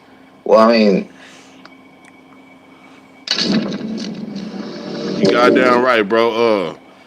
Like Nico Ali Wash, bro, he really got white treatment. That motherfucker damn near got white privilege. To get all that training with everybody and just training with all the great blacks, the boy ain't got no rhythm. Let me tell you something. When Nico Ali Wash, he tried to do that Ali shuffle in the ring. Bro, I damn near burnt myself with my own goddamn blunt. Like, bro, it just wasn't enough embarrassing. Bro, Ali turning in his goddamn grave. He did what he was supposed to do. I think he's a tremendous talent, but after the fight, he started calling everybody names. Let me tell you something, bro. I don't think Ty Rank could do that. I think Xander Zayas has a way better chance of beating Virgil than Abbas Baru. I think Abbas Baru, he that dude at 154, bro. That's going to be a dude that's very hard to beat. I think Abbas Baru, I think Boost beat him, but that's going to be a tough fight. Abbas Baru going to be very hard. That shit they say about Murtazayev, Abbas Baru is that. Nah, bro, Xander beats Bakram. I could see that. I could really see that. Because I think Bakram is overrated, bro. I could see. Let me tell you something, bro. If I'm top ranked, I put Xander in there with a Virgil, a Bakram, even a Fundora. You don't put Xander in there with a Bass, with that African, bro. He's not going to win that fight. Xander Zayas does not beat that African, bro. But I could see him beating Bakram. Yeah, I could see that. Everybody talk about Bakram all because he knocked out Tim Tszyu. Nah, bro. I think Xander can beat Bakram. Yeah. But you should have came into the division trying to get one of these names. If it was like that, in my opinion, you got a guy like Devin Haney who's coming from 140 going up to 1. Yeah. I think Xander could outbox. See, people forget Xander big as fuck at 154. He could outbox Bakram, but he fight that African, bro. No. He don't beat that African. He only look good against Tim Tszyu, yeah, because he stood right in front of him, facts. Bakram has no defense, facts. And Xander got the reach advantage. He bigger than Bakram, too. He'll box his ass. And immediately wanted to fight Brian Norman, the champion. It's not like, there's a difference. Some people just talk and some people walk the walk. And I feel like I'll tell you, bro, Lubin talking greasy about Boots, bro. Listen to the shit that motherfucker talking greasy. He ain't built like that. And Eddie Hearn's a great promoter. He does a lot of talking for his fighters. But he talking about Eddie Hearn talking for Boots, and I'll tell you, bro, Lubin got so much animosity for Boots, but he keeps saying if I win, I ain't gonna fight Boots. Xander could get a decision on a best depending on the ref if he allows Xander to clinch. I got to be honest, bro. I didn't like that in Xander's last performance. He did a lot of goddamn clinching, bro. I was telling Kano about that shit. Like, goddamn, Xander clinching. He was just clinching his last fight. I was like, God damn. That was the case. If you called out all these fighters and saying that you're the best at 154 pounds, then you should have showed it by coming into the division fighting one of these dudes. Right. And so, and those of you that know, you guys say that. Does that make you take him less seriously? Do you think that says anything about his level of preparedness, or do you think it almost sounds like you think he doesn't have the right to Yeah, I agree, TD. come in with the stature that he's had to take a quote tune-up fight? Yeah, bro, this is a fact, bro. Lubin is jealous. Yup. Because he is everything Lubin wasn't. He won a world title in main event. Lubin jealous as fuck, bro. I'm telling you, bro, you like that motherfucker in his 30s that done just got out the penitentiary and all the youngsters shining and you used to shine. I'm telling you, bro, Lubin sounds so bitter, bro, and jealous, bro. Because he keeps saying this shit is a popularity sport. It ain't they fault they bigger stars than you, bro. Listen, Lubin, you can't sell out a family cookout. You can't sell out a boys and girls club, bro. It's okay. But you don't have to be jealous, bro. Right. I think Boots is a tremendous fighter. Don't get me Like, wrong. bro, every time you step up, you get stopped. You're not just losing, you lose badly when you step up. You barely beat Rosario, the boy with the bad guts. He still hurt your ass. Charlo hit you with a damn near a career-ending shot. And Fondor, the same one you said is your big bro, and they bought you McDonald's and gave you extra Big Mac sauce with your chicken nuggets, and you're so grateful for him. The motherfucker lumped your ass up. Lubin been hating on Xander forever. Yeah. But I ain't gonna lie, bro. The shit he said about Boots is wild. I think, all that talking after the fact, all the talking and all the hype. See, listen to this. You hear how he criticizing Boots. He's criticizing Boots for calling everybody out after the fight. He's talking about all that talking after the fact. How you gonna shit on him when he's calling out everybody? Okay. It's not really respecting on my end because, like... You hear he's saying, I don't respect nothing Boots said. He calling out everybody. I don't respect it. Talking about because you fought Lemma. I don't respect it. But you fought Holmes. Came into the division, steamrolled one of these top level fighters. There's a list. You got the Ring Magazine rating. You got the rankings right there. You could have picked one of those guys. One of us guys. Guy he's compared to all the time. Crawford came into the division, took Madrimov on and out. Right. First fight at 54. Yeah. Well, that goes to show you, there's different type of people in this world. So, I still take none away from his skill set. I think he has a lot of skill, but fighting a guy like Usman Lima is just not really. I just watched Rohan Polanco versus Ronda. I watched that fight too. He bullied him and walked him down. Something Norman Jr. never did. Facts. I agree. Ronda looked like he kind of wanted out of that fight. Lubin mad, Boots didn't pick him. Shaking my head. He won't pay that. You won't pay that. But Boots did say, bro, I'll fight the winner. If Virgil win, I'll fight Lubin. But Lubin saying if he win, he not fighting Boots. Respect on mine. From where you sit, what questions do you think are still out there to be answered by Boots Ennis? Do you see how this black dude keep asking him about Boots? Like, I swear, like he's just trying to keep it going. He won't Lubin the shit on Boots. He want to see I peep this old hoe ass shit. Just it ain't enough bananas in the world. Next question. Let's talk about something else. It's something that I think is a special thing about. I'm not a Quentin Roundle fan.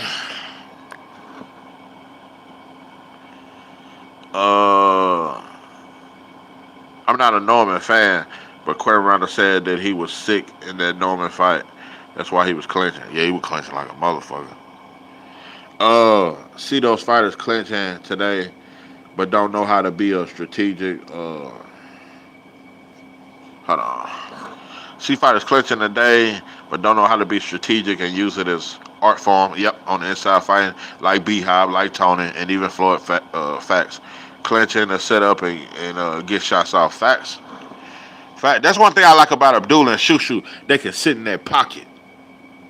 Bro, did you see Brian Mendoza? I price himself to fight bugs, but he fights on New Mexico Club. Yeah, fact. That motherfucker fought in front of 75 Mexicans at a bar, but nobody talks about that. Those are facts. The fight between Virgil and yourself is that personality-wise, you guys are kind of similar. I agree. Grindstone type guys. Hold on, did you see that soft ass shit? When the interview, how he got all soft, he answered messy questions when it come to Boots, but when it come to Virgil, he say, "Hey y'all, ain't you and Virgil kind of alike? Y'all both just kind of all about handling business in the ring, don't do a lot of talking." You a goddamn lie. When Lubin fought Jamel, he did a whole bunch of goddamn talking. When it come time for Boots, he do a whole bunch of talking. But when it come to Virgil Ortiz, Lubin got all the respect in the world. Don't talk a whole bunch of noise and nonsense, but it's a pit bull off the chain when the bell rings. I agree. I've said it before. You know, me and Virgil, you know, there wasn't a lot of talking. There wasn't a lot of back and forth because, you know, this is a highly skilled matchup, and two tremendous fighters, two highly skilled fighters are going in the ring on November 8th. Two highly skilled fighters? Virgil Ortiz is highly skilled? Nah, bro. Doping dog, bro. It's to just show it, not too much talking. Virgil has zero defense, bro. Virgil gets hit. I just think he gonna hit Lubin before Lubin can hit him. Trying to promote the fight promotes itself, you know. The type of fight it is promotes itself. So it's respected on both ends. So November 8th, the fans are in for a treat. It's a great fight. Bro, I would put money on that. I would put money that Karen would beat Virgil. Facts. And, is it true that most guys finish? And Virgil would struggle with cutting the ring off, bro. I'm telling you, bro, Karen beats a lot of these dudes. Motherfucker talk all that shit about Boots looking bad against Karen, bro. Karen is a difficult style to look good against, bro. That dude can fight. Yeah, bro. For like 7 rounds, I agree, stop motion, bro. Bro, I thought I was the only person who felt that way. I just don't. I really kind of feel like Majimov could have won that fight, bro. I just think the later rounds look so bad that people are like, okay, Virgil broke him down. But you can argue Majimov won like 7 of them rounds, bro, especially in the beginning, bro. Way faster. So yeah, bro. You can argue, bro, that Majimov fight is closer than people think. Fans are in for a treat. I think Majimov just ran out of gas.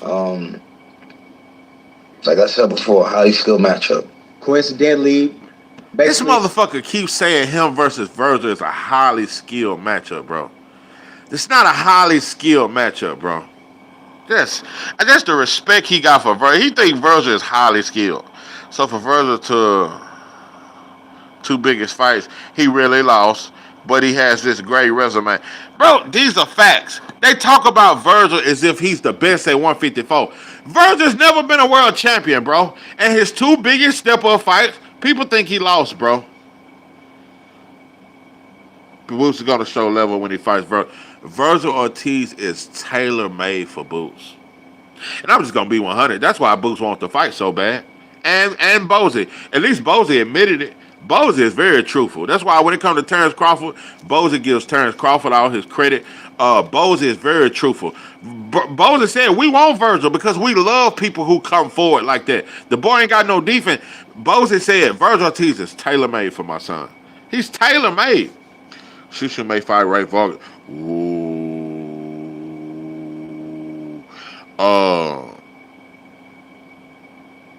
Oh, I was thinking about Espinoza. No, Ray Vargas, Shushu gonna beat the brakes off him.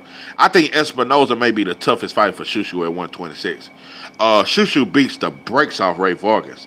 But that Espinoza, let me tell you something. Espinoza need to be fighting at 140. Hey, Butch. Espinoza, I'm finna start calling Espinoza a goddamn weight bully. Shit. The hometown fight for Virgil, Texas guy. Goddamn, let me tell you something. TD the plug, goddamn me. Hey, between TD and I Just Want the Truth, bro, y'all the fucking plug, bro. So it may be January in New York. I think that would be dope. Ray Vargas. I think Shushu beats Ray Vargas pretty. I'm very confident. I'm very confident that Shushu beats Ray Vargas. I'm a little worried about Espinoza when it comes to Shushu. I think Shushu beats everybody else very clearly at 126. Will you go to the Roach versus Cruz in San Antonio? I'm thinking about it. I was thinking about going to this fight in Fort Worth with Lubin and Ortiz, but I'm like, man, fuck that shit. But I might go to that Cruz versus because O'Shaki on the card and shit like that. Hell, I might even try to get an interview with them. I might go to that fight in San Antonio. That's about 4 hours away. What does that add to you, if anything? I know that you're a consummate professional. What significance do certain locations hold in bouts such as these? I don't really care about the location too much. It could have been anywhere, and it's not San Antonio. It's in Fort Worth. Fort Worth. I'm sorry. Yeah, it's in. Whoa! He said, I think Tio and Shakur is on that card too. Waiting for confirmation soon. Hope it happens. Matias versus Smith also. Yeah, I don't like that Dalton Smith, But it's alright. So Shushu versus Ray Vargas could be on the T.O. Shakur card. And they would have that fight in New York? Huh. Fort Worth. Yeah, I know it's his backyard and stuff like that, but I'm undefeated in Texas, and all by knockout. So, I think Texas backs me well too. I think I'm gonna have some fans in the building. I got a good amount of fans over there, and they're looking to go see some great boxing, and that's what they're gonna get. They're gonna get that on Saturday, November 8th. So I'm excited. I'm excited to go to his backyard. I'm excited to, Yeah, TD, I hear you, bro. I'm not a big fan of T.O. But the way they've been talking like T.O. trying to fight Pacquiao now. T.O. is the worst in negotiating a fight, bro. He just done pulled out of so many fights, bro. He pulled out the fight with Devin. Him and Devin was in negotiations about three to 4 months. Now him and Shakur been in negotiations 3 to 4 months. But yeah, I think T.O. is tailor made for Shakur. That's just me. But with the little power and Shakur moving up, he might have a punch of chance. But he tailor made for Shakur. Excited for everything. This is what makes you a great fighter. This is what makes you one of those legends. God damn! I just want the truth. Oh shit! Jamal versus Hamza Shiraz. Let me say this, bro. Yeah, I know he Doug Devin for sure. Yeah, T.O. That's why I think it's kind of dumb for T.O. Actually, bro. Out of all people, you want to fight Shakur, bro? You be better off fighting Hitchens, and I think Hitchens beats you too. You tailor made for Shakur. Listen, bro. Yeah, nowadays, bro, I think that's a bad fight for Jamal. Jamal got to be active to be fighting a damn Hamza. You need to be active, bro. With your inactivity, they doing Jamal just like they did Andre, bro. Throw Andrade in there with Benavidez. Throw an inactive Jamal in there with Hamza Shiraz, bro. I get it, bro. But it's the inactivity, bro. Jamal, bro, man. Bro, active Jamal, bro. He just been so inactive, bro. Like I said, this is my third undefeated fighter in a row. And damn, I hate how they do it, bro. That ain't no good fight for Jamal right now. That's not a good fight. Like, damn, bro, give him another fight or two. He coming off beating this down. Who that white boy beat? No, bro, you don't come off that into a Hamza fight. I mean, I don't think Hamza all that, bro, but I think Jamal got to be active, bro. You got to be active to fight him, bro. They always say third time's the charm, so. Oh, no, now stop motion. Now you on doping, dog. There is no way I think Edgar Berlanga beats Jamal. Hell no. Hell, oh, yeah, cornflake. Yeah, that's Yo, cornflake. Yeah, you sound hard on the phone, nephew. hey, cornflake sound hard than a motherfucker on the phone. And I had to start looking at his highlights the way he was talking shit. And you know, he was in the gym with Bows and them. Yeah, cornflake. That was say an F level. I never say he an F level fighter. I swear, you don't come off that kind of fight, bro, with that kind of dude and go into a Hamza fight. I swear they trying to set up Jamal. They do my boy bad, bro. But I'm telling you, bro, Jamal versus Belanga, I would like for Jamal to go in a fight like that, but not against Hamza. I'm not saying Hamza is that good, but Hamza is more active. Jamal just need to be more active fighting a dude like that because he got a good jab just like Jamal. Yo, you want a good laugh? Look up cornflake rap. Oh, the white boy rap. This is something I'm looking forward to. You know, we just got a couple more weeks left. Malibu's most wanted. And the fans are in for a treat. So tune in on Live on the Zone. You know, and I wanted to, and the reason that I brought that up is because number one, Hamza should be a cruiserweight if you ask me. Let me tell you something. David Benavidez should be fighting at heavyweight. Hamza Shiraz should be at cruiserweight. Espinoza should be fighting as a welterweight. It's a lot of shit. It's a lot. So, Sway, what's good with you, Pepe? Yeah. Yeah. Arms are heavy. Mom's spaghetti looking. hometown fight. Number two, Eddie Hearn has already made it clear that they've got. Oh, by the way, bro, I appreciate y'all hitting the like button, bro. Much love. I really appreciate the love, bro. Appreciate it. Cause I ain't gonna be just, you know, hey, hit the like button and you hit the like button, you don't. But I appreciate y'all for hitting it, bro. Appreciate the love. Business with Boots Ennis here after the fight with you. Thus all but writing you off. Still giving you the respect as the fighter that you are. But I wonder how you feel about that, though. When you hear it, everybody hears it. He came out last week. He said it again, that it's all but a done deal. Yeah, I guess. It ain't done. That shit is not done. Trust me. He's just talking because, you know, his guy just, you know, had a spectacle. You know, real quick question. Do Lubin even claim black America? I mean, because, you know, he got some Haitian. Is he claiming Haitian or is he claiming black? I don't know. You know, just got to, I'm just wondering. You know, I just want to know. Because, you know, everybody gets trying to play the flag and all that. I just want to know, is Lubin one of us? Or is he Haitian? That's what I want to tackle a first round knockout. So, you know, he wants to get on the mic and do what he does best, and that's promote. Virgil has a big fight on his hands right now. You know, cause what's that black fighter, that black Haitian that Wilder beat, Bermain Stavern? He didn't claim us. No, bro, Bermain Stavern claimed Haitian. He didn't claim us, so I don't even know if Lubin claimed. Yeah, he hang around Black American fight, but I don't know if he claimed us. That might be why he doing so much slick dissing when it come to Lubin and other black fighters, but kissing ass when it come to Fondor and Virgil. So do I, and this is all that we're thinking about. Oh man, Mike Tyson done went Dominican. nah, bro.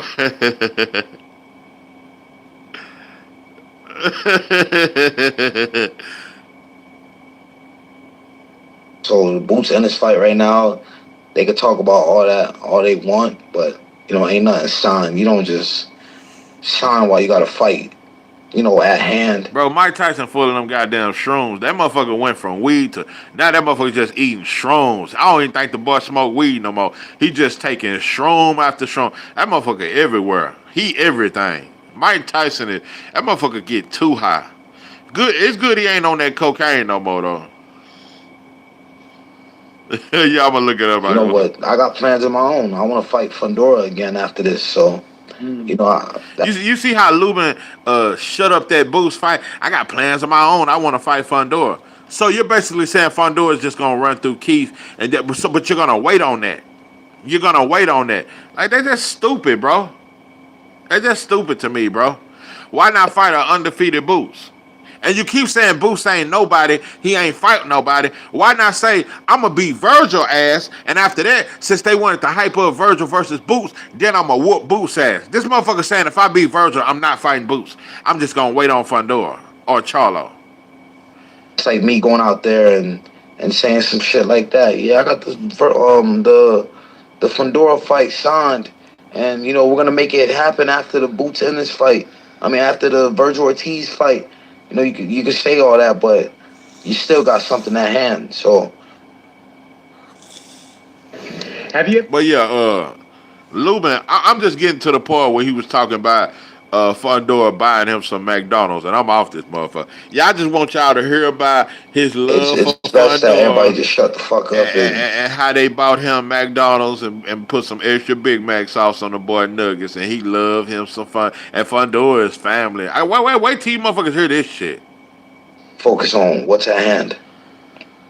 I talked to Sebastian Fundora 2 days ago, confirming the hand injury, thus having a. That's a good fight. Who I got, Lubin versus Norman? God damn. I just want the truth, bro. That's why I say you the truth, bro. You the fucking truth. I'm telling you, bro, I got so much respect for your boxing knowledge, bro.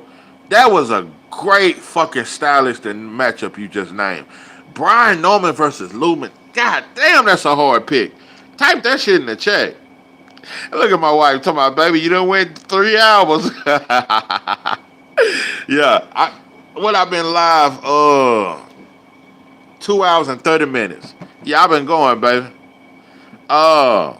Lubin versus Norman. God damn, I just want the truth. That's a tough one, bro. If I had to pick.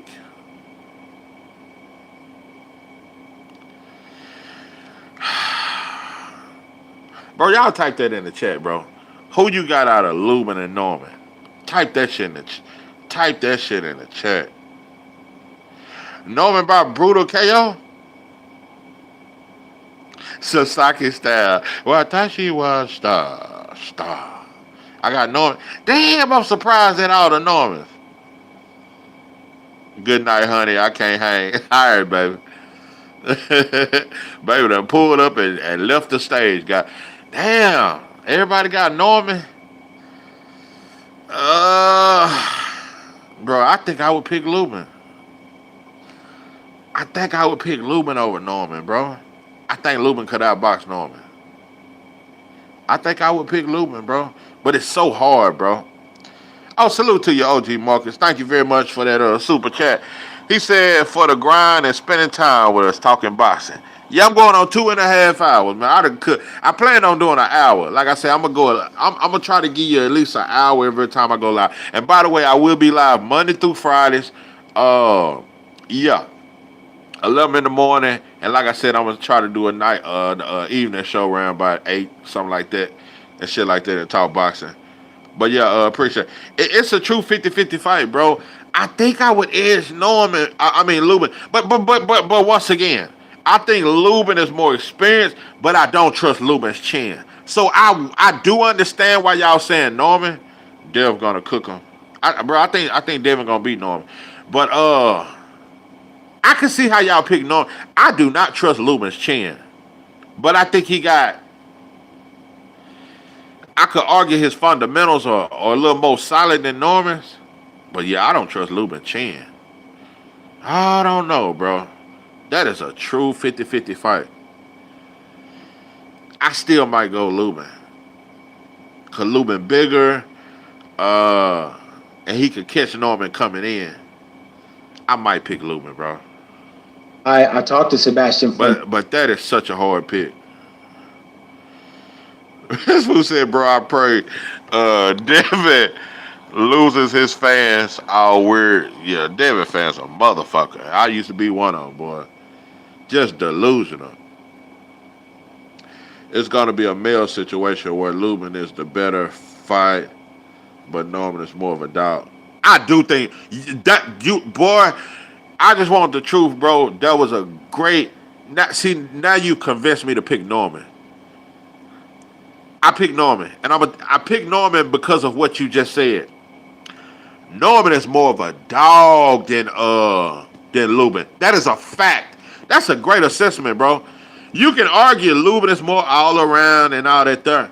Norman is more of a dog than Lubin. Absolute facts. I pick Norman over Lubin simply because Norman is more of a dog. Stop motion, I agree. Some of his fans are bad. I pick Haney in the fight. Oh, you pick Haney, TD? TD, I thought you had Norman. I got that point from your observation in the male fight. Already, bro. Already. Say, I just want the truth. That's a bro. You picked a bad motherfucker. But yeah, I picked Norman because Norman got more dog in him. That's a very tough fight to call. But yeah, TD, I didn't know you had Devin beating Norman. Yeah, I got Devin outboxing Norman. I think Norman is slightly too green. And Devin is fighting Norman at the perfect time. I think if Devin was to wait 2 years, Norman would be more dangerous. But to get Norman right now, he a little wet behind the ears. I am rooting for Norman, but I pick Haney to win. Oh, okay. Yeah, I just think Norman is a little too green. And that jab of Devin Haney, bro. Devin got the reach advantage. Devin is, I'm telling you, bro, people talk that shit. Yeah, Devin moving up. Devin is bigger than Norman. Clearly. I don't know if he's stronger, but he's definitely bigger. Rhino Steroids versus Antonio Margarita with Special Club. Hey, that shit'll look like a bare knuckle fight. Yeah. Yeah, Osterine Ryan versus Antonio Margarita with the Special Glove. Yeah, that shit'll look like one of them Rocky fights or some shit. Yeah, that shit there, that shit'll look like that shit with Arturo Gotti and old boy. Or 2 days ago, confirming the hand injury, thus having to pull out of the fight with Keith Thurman. What are your thoughts on that fellow gladiator that you've shared the ring with that you just mentioned? I wish him a speedy recovery. You see how that motherfucker store it out when he talking about Fundora? I wish him a speedy recovery. Watch this soft ass shit. But he has so much smoke for Boots. You got so much smoke for Jamel. But when it comes to Fundora and Virgil, it's one of the main reasons why I think Lubin gonna lose to Virgil. For one, you respect him too much. You're not a killer like you used to be. It's just too much respect, bro. Just too much goddamn respect, bro. You respect Virgil too much, bro. And Virgil gonna have you on the back foot. For the division, he's great for the sport. Freakishly tall, awkward type of fighter, action-packed. And I just wish him a speedy recovery, when he gets back. Dev is pretty strong. People would be surprised in the facts. I'll tell you, bro, Devin got one of the best clinch games in boxing. It's just Dev's punching power was not as strong. But from two guys that I know, that sparred Haney says he is strong. Yeah, he's strong. And I think his power underrated. He just don't believe in it enough. Devin gonna try to do Brian like he did Jose Ramirez, being too cautious and lose. No, he ain't gonna do that. I'm gonna tell you why. Because Norman gonna put Devin in a position where Devin gonna have to let his hands go more than he's comfortable with. They just say his punching power is nothing to really be worried about. Oh, that word's not mine. I just think Devin don't turn that shit over enough. He don't punch with mean intentions enough. Like even Shakur punched with more mean intentions than Devin. I think he needs to just really sit down on that right hand, and I think he could drop Norman if he really sit down on it. The Ramirez fight with Devin was horrendous. Yeah, I didn't like it, bro. But Bill said that's how he wanted him to fight. Yeah, Devin fought the perfect fight against Ramirez. That's what Bill said. But I don't think he gonna fight like that with Norman. And plus, it's too much animosity. Devin back on his shit. He gonna have to really fight Norman at times. He gonna outbox him, but he gonna have to really dig deep at times. Norman gonna work his way on the inside. And if Norman land that left hook, and I'm not saying it because Ryan landed. No, Norman got a vicious left hook, bro. And that shit come fast. Norman got a vicious left hook. So, no, Devin can't fight like Jose Ramirez. Hell no. He gonna have to put everything he can into that right hand. That straight right better come down the pipe hard than a motherfucker if he wanna make Norman think about some shit. And I just wish him a speedy recovery. when he gets back, we'll all be waiting for him. What were your thoughts on the matchup between Keith and him? Great fight. Two Florida dudes going at it. Fundora, they say from Coachella, but he spent a lot of time in Florida. He grew up over there. I remember they used to take me to tournaments. I was about to say his dad.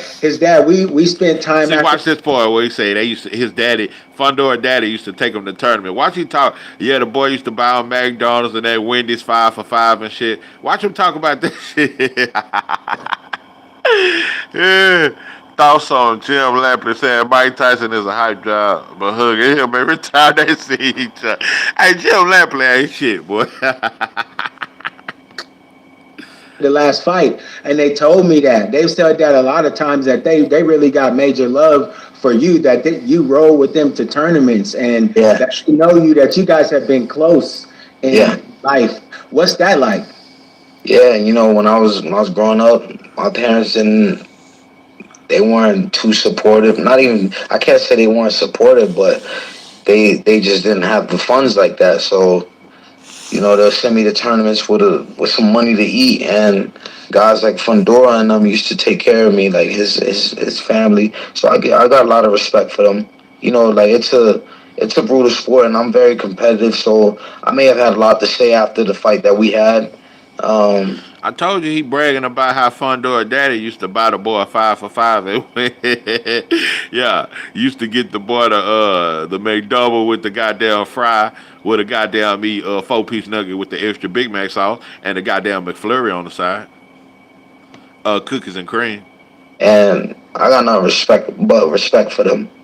Now that I'm getting older and I'm mature. That motherfucker talk about Fundora like that's damn near his family.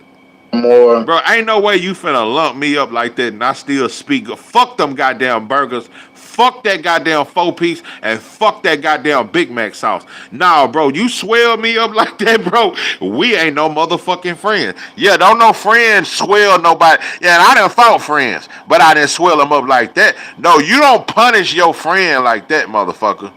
To be honest, I couldn't be friends with somebody who beat me like that on that. Hell no, we ain't friends. No, bro. I done fought friends, but friends fight. But we don't fight like we fighting somebody on the street. No, friends fight. And when you fight your homeboy, you get it in. But I'm not finna try to stomp you, swell you up like that. Nah, bro, I'm finna get that pistol now. And just going through life as it. Bitch, I kill you. Yeah, you ever lump me up that I gotta come home to my woman and I'm lumped the fuck up like, man, I'm finna grab that mother. As it comes, I definitely got some respect for the Fundora family. They used to take me to tournaments, and they've helped me. He's in my corner for a few of the national titles that I won. So. Respect. Yeah, talking about, just cause a motherfucker, spent a little gas money taking me to tournaments. Motherfucker, that ass whooping you gave me, that super succeeds them tournaments. That super succeed that 4-piece nugget with the goddamn extra Big Mac sauce on the side with the goddamn Oreo McFlurry. Fuck that McFlurry. Fuck them goddamn nuggets, bro. You ain't finna whoop my ass like that on TV and I talk about he family and all that old soft ass. Yeah, I just had to play that old soft ass shit. That's why I don't trust Lubin, bro. He's soft. They saying hello from you 903 because you knocked out your cousin. Nah, bro, I'm gonna tell you something. I knocked out my cousin, and it's crazy you said that, because me and my cousin just made up. Yeah, I texted him about a month ago. I was like, bro, I'm apologizing, bro. I hit you in the mouth, bro. Yeah, and it was over a basketball game. Let me give you the story real quick. So my cousin, he a year younger than me, and we were hooping with some Mexicans. And normally I don't do shit like that. See, we was hooping. I was hooping by myself at first. But he gonna tell me, because most of the time when blacks play Mexicans, we style on them, bro. You know what I'm saying? So it was some Mexicans hooping. He was like, man, let's go play them Mexicans. So we played the Mexicans, and we hooping and shit. And he just, because he always was like this as a kid, but we grown now. He used to hate to lose, always getting his feelings. So we losing and shit. And this motherfucker, like, I just started peeping how he had an attitude. So it was us, but we had a Mexican on our team. So I started peeping. He steady passing the ball to the Mexican. Now, I'm not bragging, but I'm damn near the best on the team. Cause in that paint, I'm a beast. In that paint, bro, I'm a mix. I'm gonna do the same left hook, but that shit gonna land. So anyway, he passing the ball to the Mexican. He grunting and shit, all acting mad while we on the court. So I'm peeping the energy. So after the game, he just started talking a little shit like, God damn, bro, man, you could have passed the ball. Man, I'm like, man, fuck that goddamn game. Nah, bro, I'm just, and keep in mind, bro, like, bro, I'm like the thug of, I don't want to say it like that, but I was the first person in my family to go to prison. I was the first person in my family to start really gang bang. Like, I'm not saying that like nobody in my family wasn't in the streets, but when it comes to a lot of my cousins, I was in the streets like before. So like, and not just in the streets, bro. I was a fighter in the streets, bro. Like I had a lot of fights growing up. He didn't grow up like that. So my cousins always kind of looked up to me in a way like because like they knew not to ever disrespect me. So for him to do all this back talking like, oh no, bro, you should have passed. I'm like, say, bro, I'm not finna argue with. And that's why I be telling dudes like, I don't argue in real life, bro. I hit you in your mouth mid sentence. So I'm still telling my cousin, bro, like, bro, we ain't finna do no arguing, bro. So it got to the point, I'm like, bro, shut the fuck up. Shut your bitch ass up. I said, bro, don't even say nothing else to me. Man, what you talking about? Wait. When he said that, bro, I just turned. I hit him with a straight left. Dropped this stupid. Yeah, I dropped this stupid ass. And that's how it happened, bro. But I let him get up. Because I want to see if he going to fight. He got up. He didn't want to fight. Yeah, I dropped his ass with a straight left. But, yeah. But, yeah, we talked a month ago. I apologize and shit. I apologize for hitting him in the mouth. So we good now. But, yeah, I still don't trust his ass. I know I dropped you. I know you in your feelings, so I don't trust you. Yeah, you might try to. Yeah, I dropped. And then he gonna call my mom. His mama, which is my auntie. So the whole family was mad at me. Man, you done hit Chris in the mouth and this and that.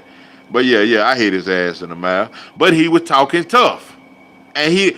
Like, you know not to talk to me like that, bro. And for one, you're not built like that. I am. And I'm not bragging, bro. But he's not built like that. My cousin ain't never stood up to me. And it's not like I bullied him because I'm not a bully. But they know, like, he know he can't beat me up. He know that for a fact. To even talk like that, bro, it got him hit in the mouth, bro. And then I feel like you trying to front me out in front of these Mexicans. So, yeah, I showed out. Hey, Mexican was out there laughing like a mother. Everybody was laughing. Yeah, so, yeah, I embarrassed his ass. Because I feel like you trying to embarrass me. Baby, you beat your old landlord. Yeah, I whooped my landlord, too. But that was a couple years ago. Yeah, he was a Mexican. Yeah, I dropped his ass at Brookshire's at the gas pump. Yeah, talking that shit. Yeah, I whooped on my landlord. He was a Mexican. That was about 6 years ago, about 5 years ago. But yeah, I've delivered several ass whoopings throughout. Freddie Fondora, Sebastian Fondora, Alberto Fondora. You know, yeah, I'm very fond of those dudes. Folks. Hold on, bro. Did you hear the word Lubin used? I would never trust. Let me tell you something, bro. If you betting on Lubin to beat Virgil, you on dope and dog food. Did you hear Lubin just say, I'm very fond of the Fondoras? Bro, that shit that was borderline LGBT-ish. That shit that borderline. He said, I know if I ever play ball with you, I'm not taking the unfinished shots. And just no, bro. TD, it wasn't that, bro. I don't mind losing. It's him that got mad. Bro, I was not mad that we was losing. He the one catching an attitude and acting like he mad, like he want to fight. I wasn't mad that we lost, bro. He was mad, and he wouldn't even pass me the ball. Like, he just passed it to the Mexican dude and shit, and they passed it to each other. So when I get the ball, I'm scoring all the shots. But yeah, he was mad because he lost. I was not mad at losing. But he started talking shit to me after the game. That's what started. Like, bro, you could have did that. And I'm like, say, bro, it's just a game. Bro. Nah, man, because he kind of got crunk with me, bro. And he know not to do that shit. But yeah. Yeah, Fondor, Lubin out here talking about he's very fond of the Fondoras. Yeah, that shit there damn that LGBT. But yeah, the boy got a little sugar in his tank. I don't trust Lubin as far as I can see his goddamn ass. Talking about you very fond of the Fondoras. Nah, I don't trust the boy. Nah, I don't trust his ass. But yeah, it's been 2 hours and 50 minutes. I swear to God. Yeah, I did not play. You motherfuckers done drugged me all night. Yeah, I didn't. I swear. Yeah, I've been on 2 hours and 50 minutes. At this point, man, I'm about to go and shut it down, man. It's been real, man. Fondor versus Adamas at 60. Who you got? I pick Adamas. I pick Adamas. Yeah, TD, I got Adamas too. I salute to you, OG Marcus. Much love to you, bro. I appreciate you, man. I would pick Adamas over Fondor. He gonna catch his ass. And Fondor keep his head straight on the line. Shout out to you, Dre Day. I already salute to you, TD. Hey, I appreciate you pulling up, bro. Hey, it's much love to all y'all, bro. I appreciate it. I appreciate the support. I appreciate the love. It's all love over here, bro. Yeah, it's all love, bro. But yeah, I don't trust Lubin, bro. Talking about I'm so fond of the fun. That shit there sounded LGBT-ish. That shit there sound rainbow gang. Yeah, that shit there sounded. No, pimpin'. You fond of the Fondors? Yeah, I don't trust Lubin, bro. I think the boy just got software. So yeah, that's why I would pick Norman over him. I think Norman got more dog in him than Lubin. Lubin may be better all around, but bro, Norman actually got dog in him, bro. Shout out to you, OG Mark. But yeah, Norman got more dog in him than Lubin, bro. I'm telling you, bro. You go back and look at how crunk Lubin was with Mel Charlo. That motherfucker was a gangster before he fought Mel. Look at the weigh-in. Look at all that shit. Man, Lubin was on some gangster shit. But with Virgin Fondor, that motherfucker just honored to grace the square circle. But yeah, this is 903 Boston. I'm your host, Charles Jack. With that, I'm out.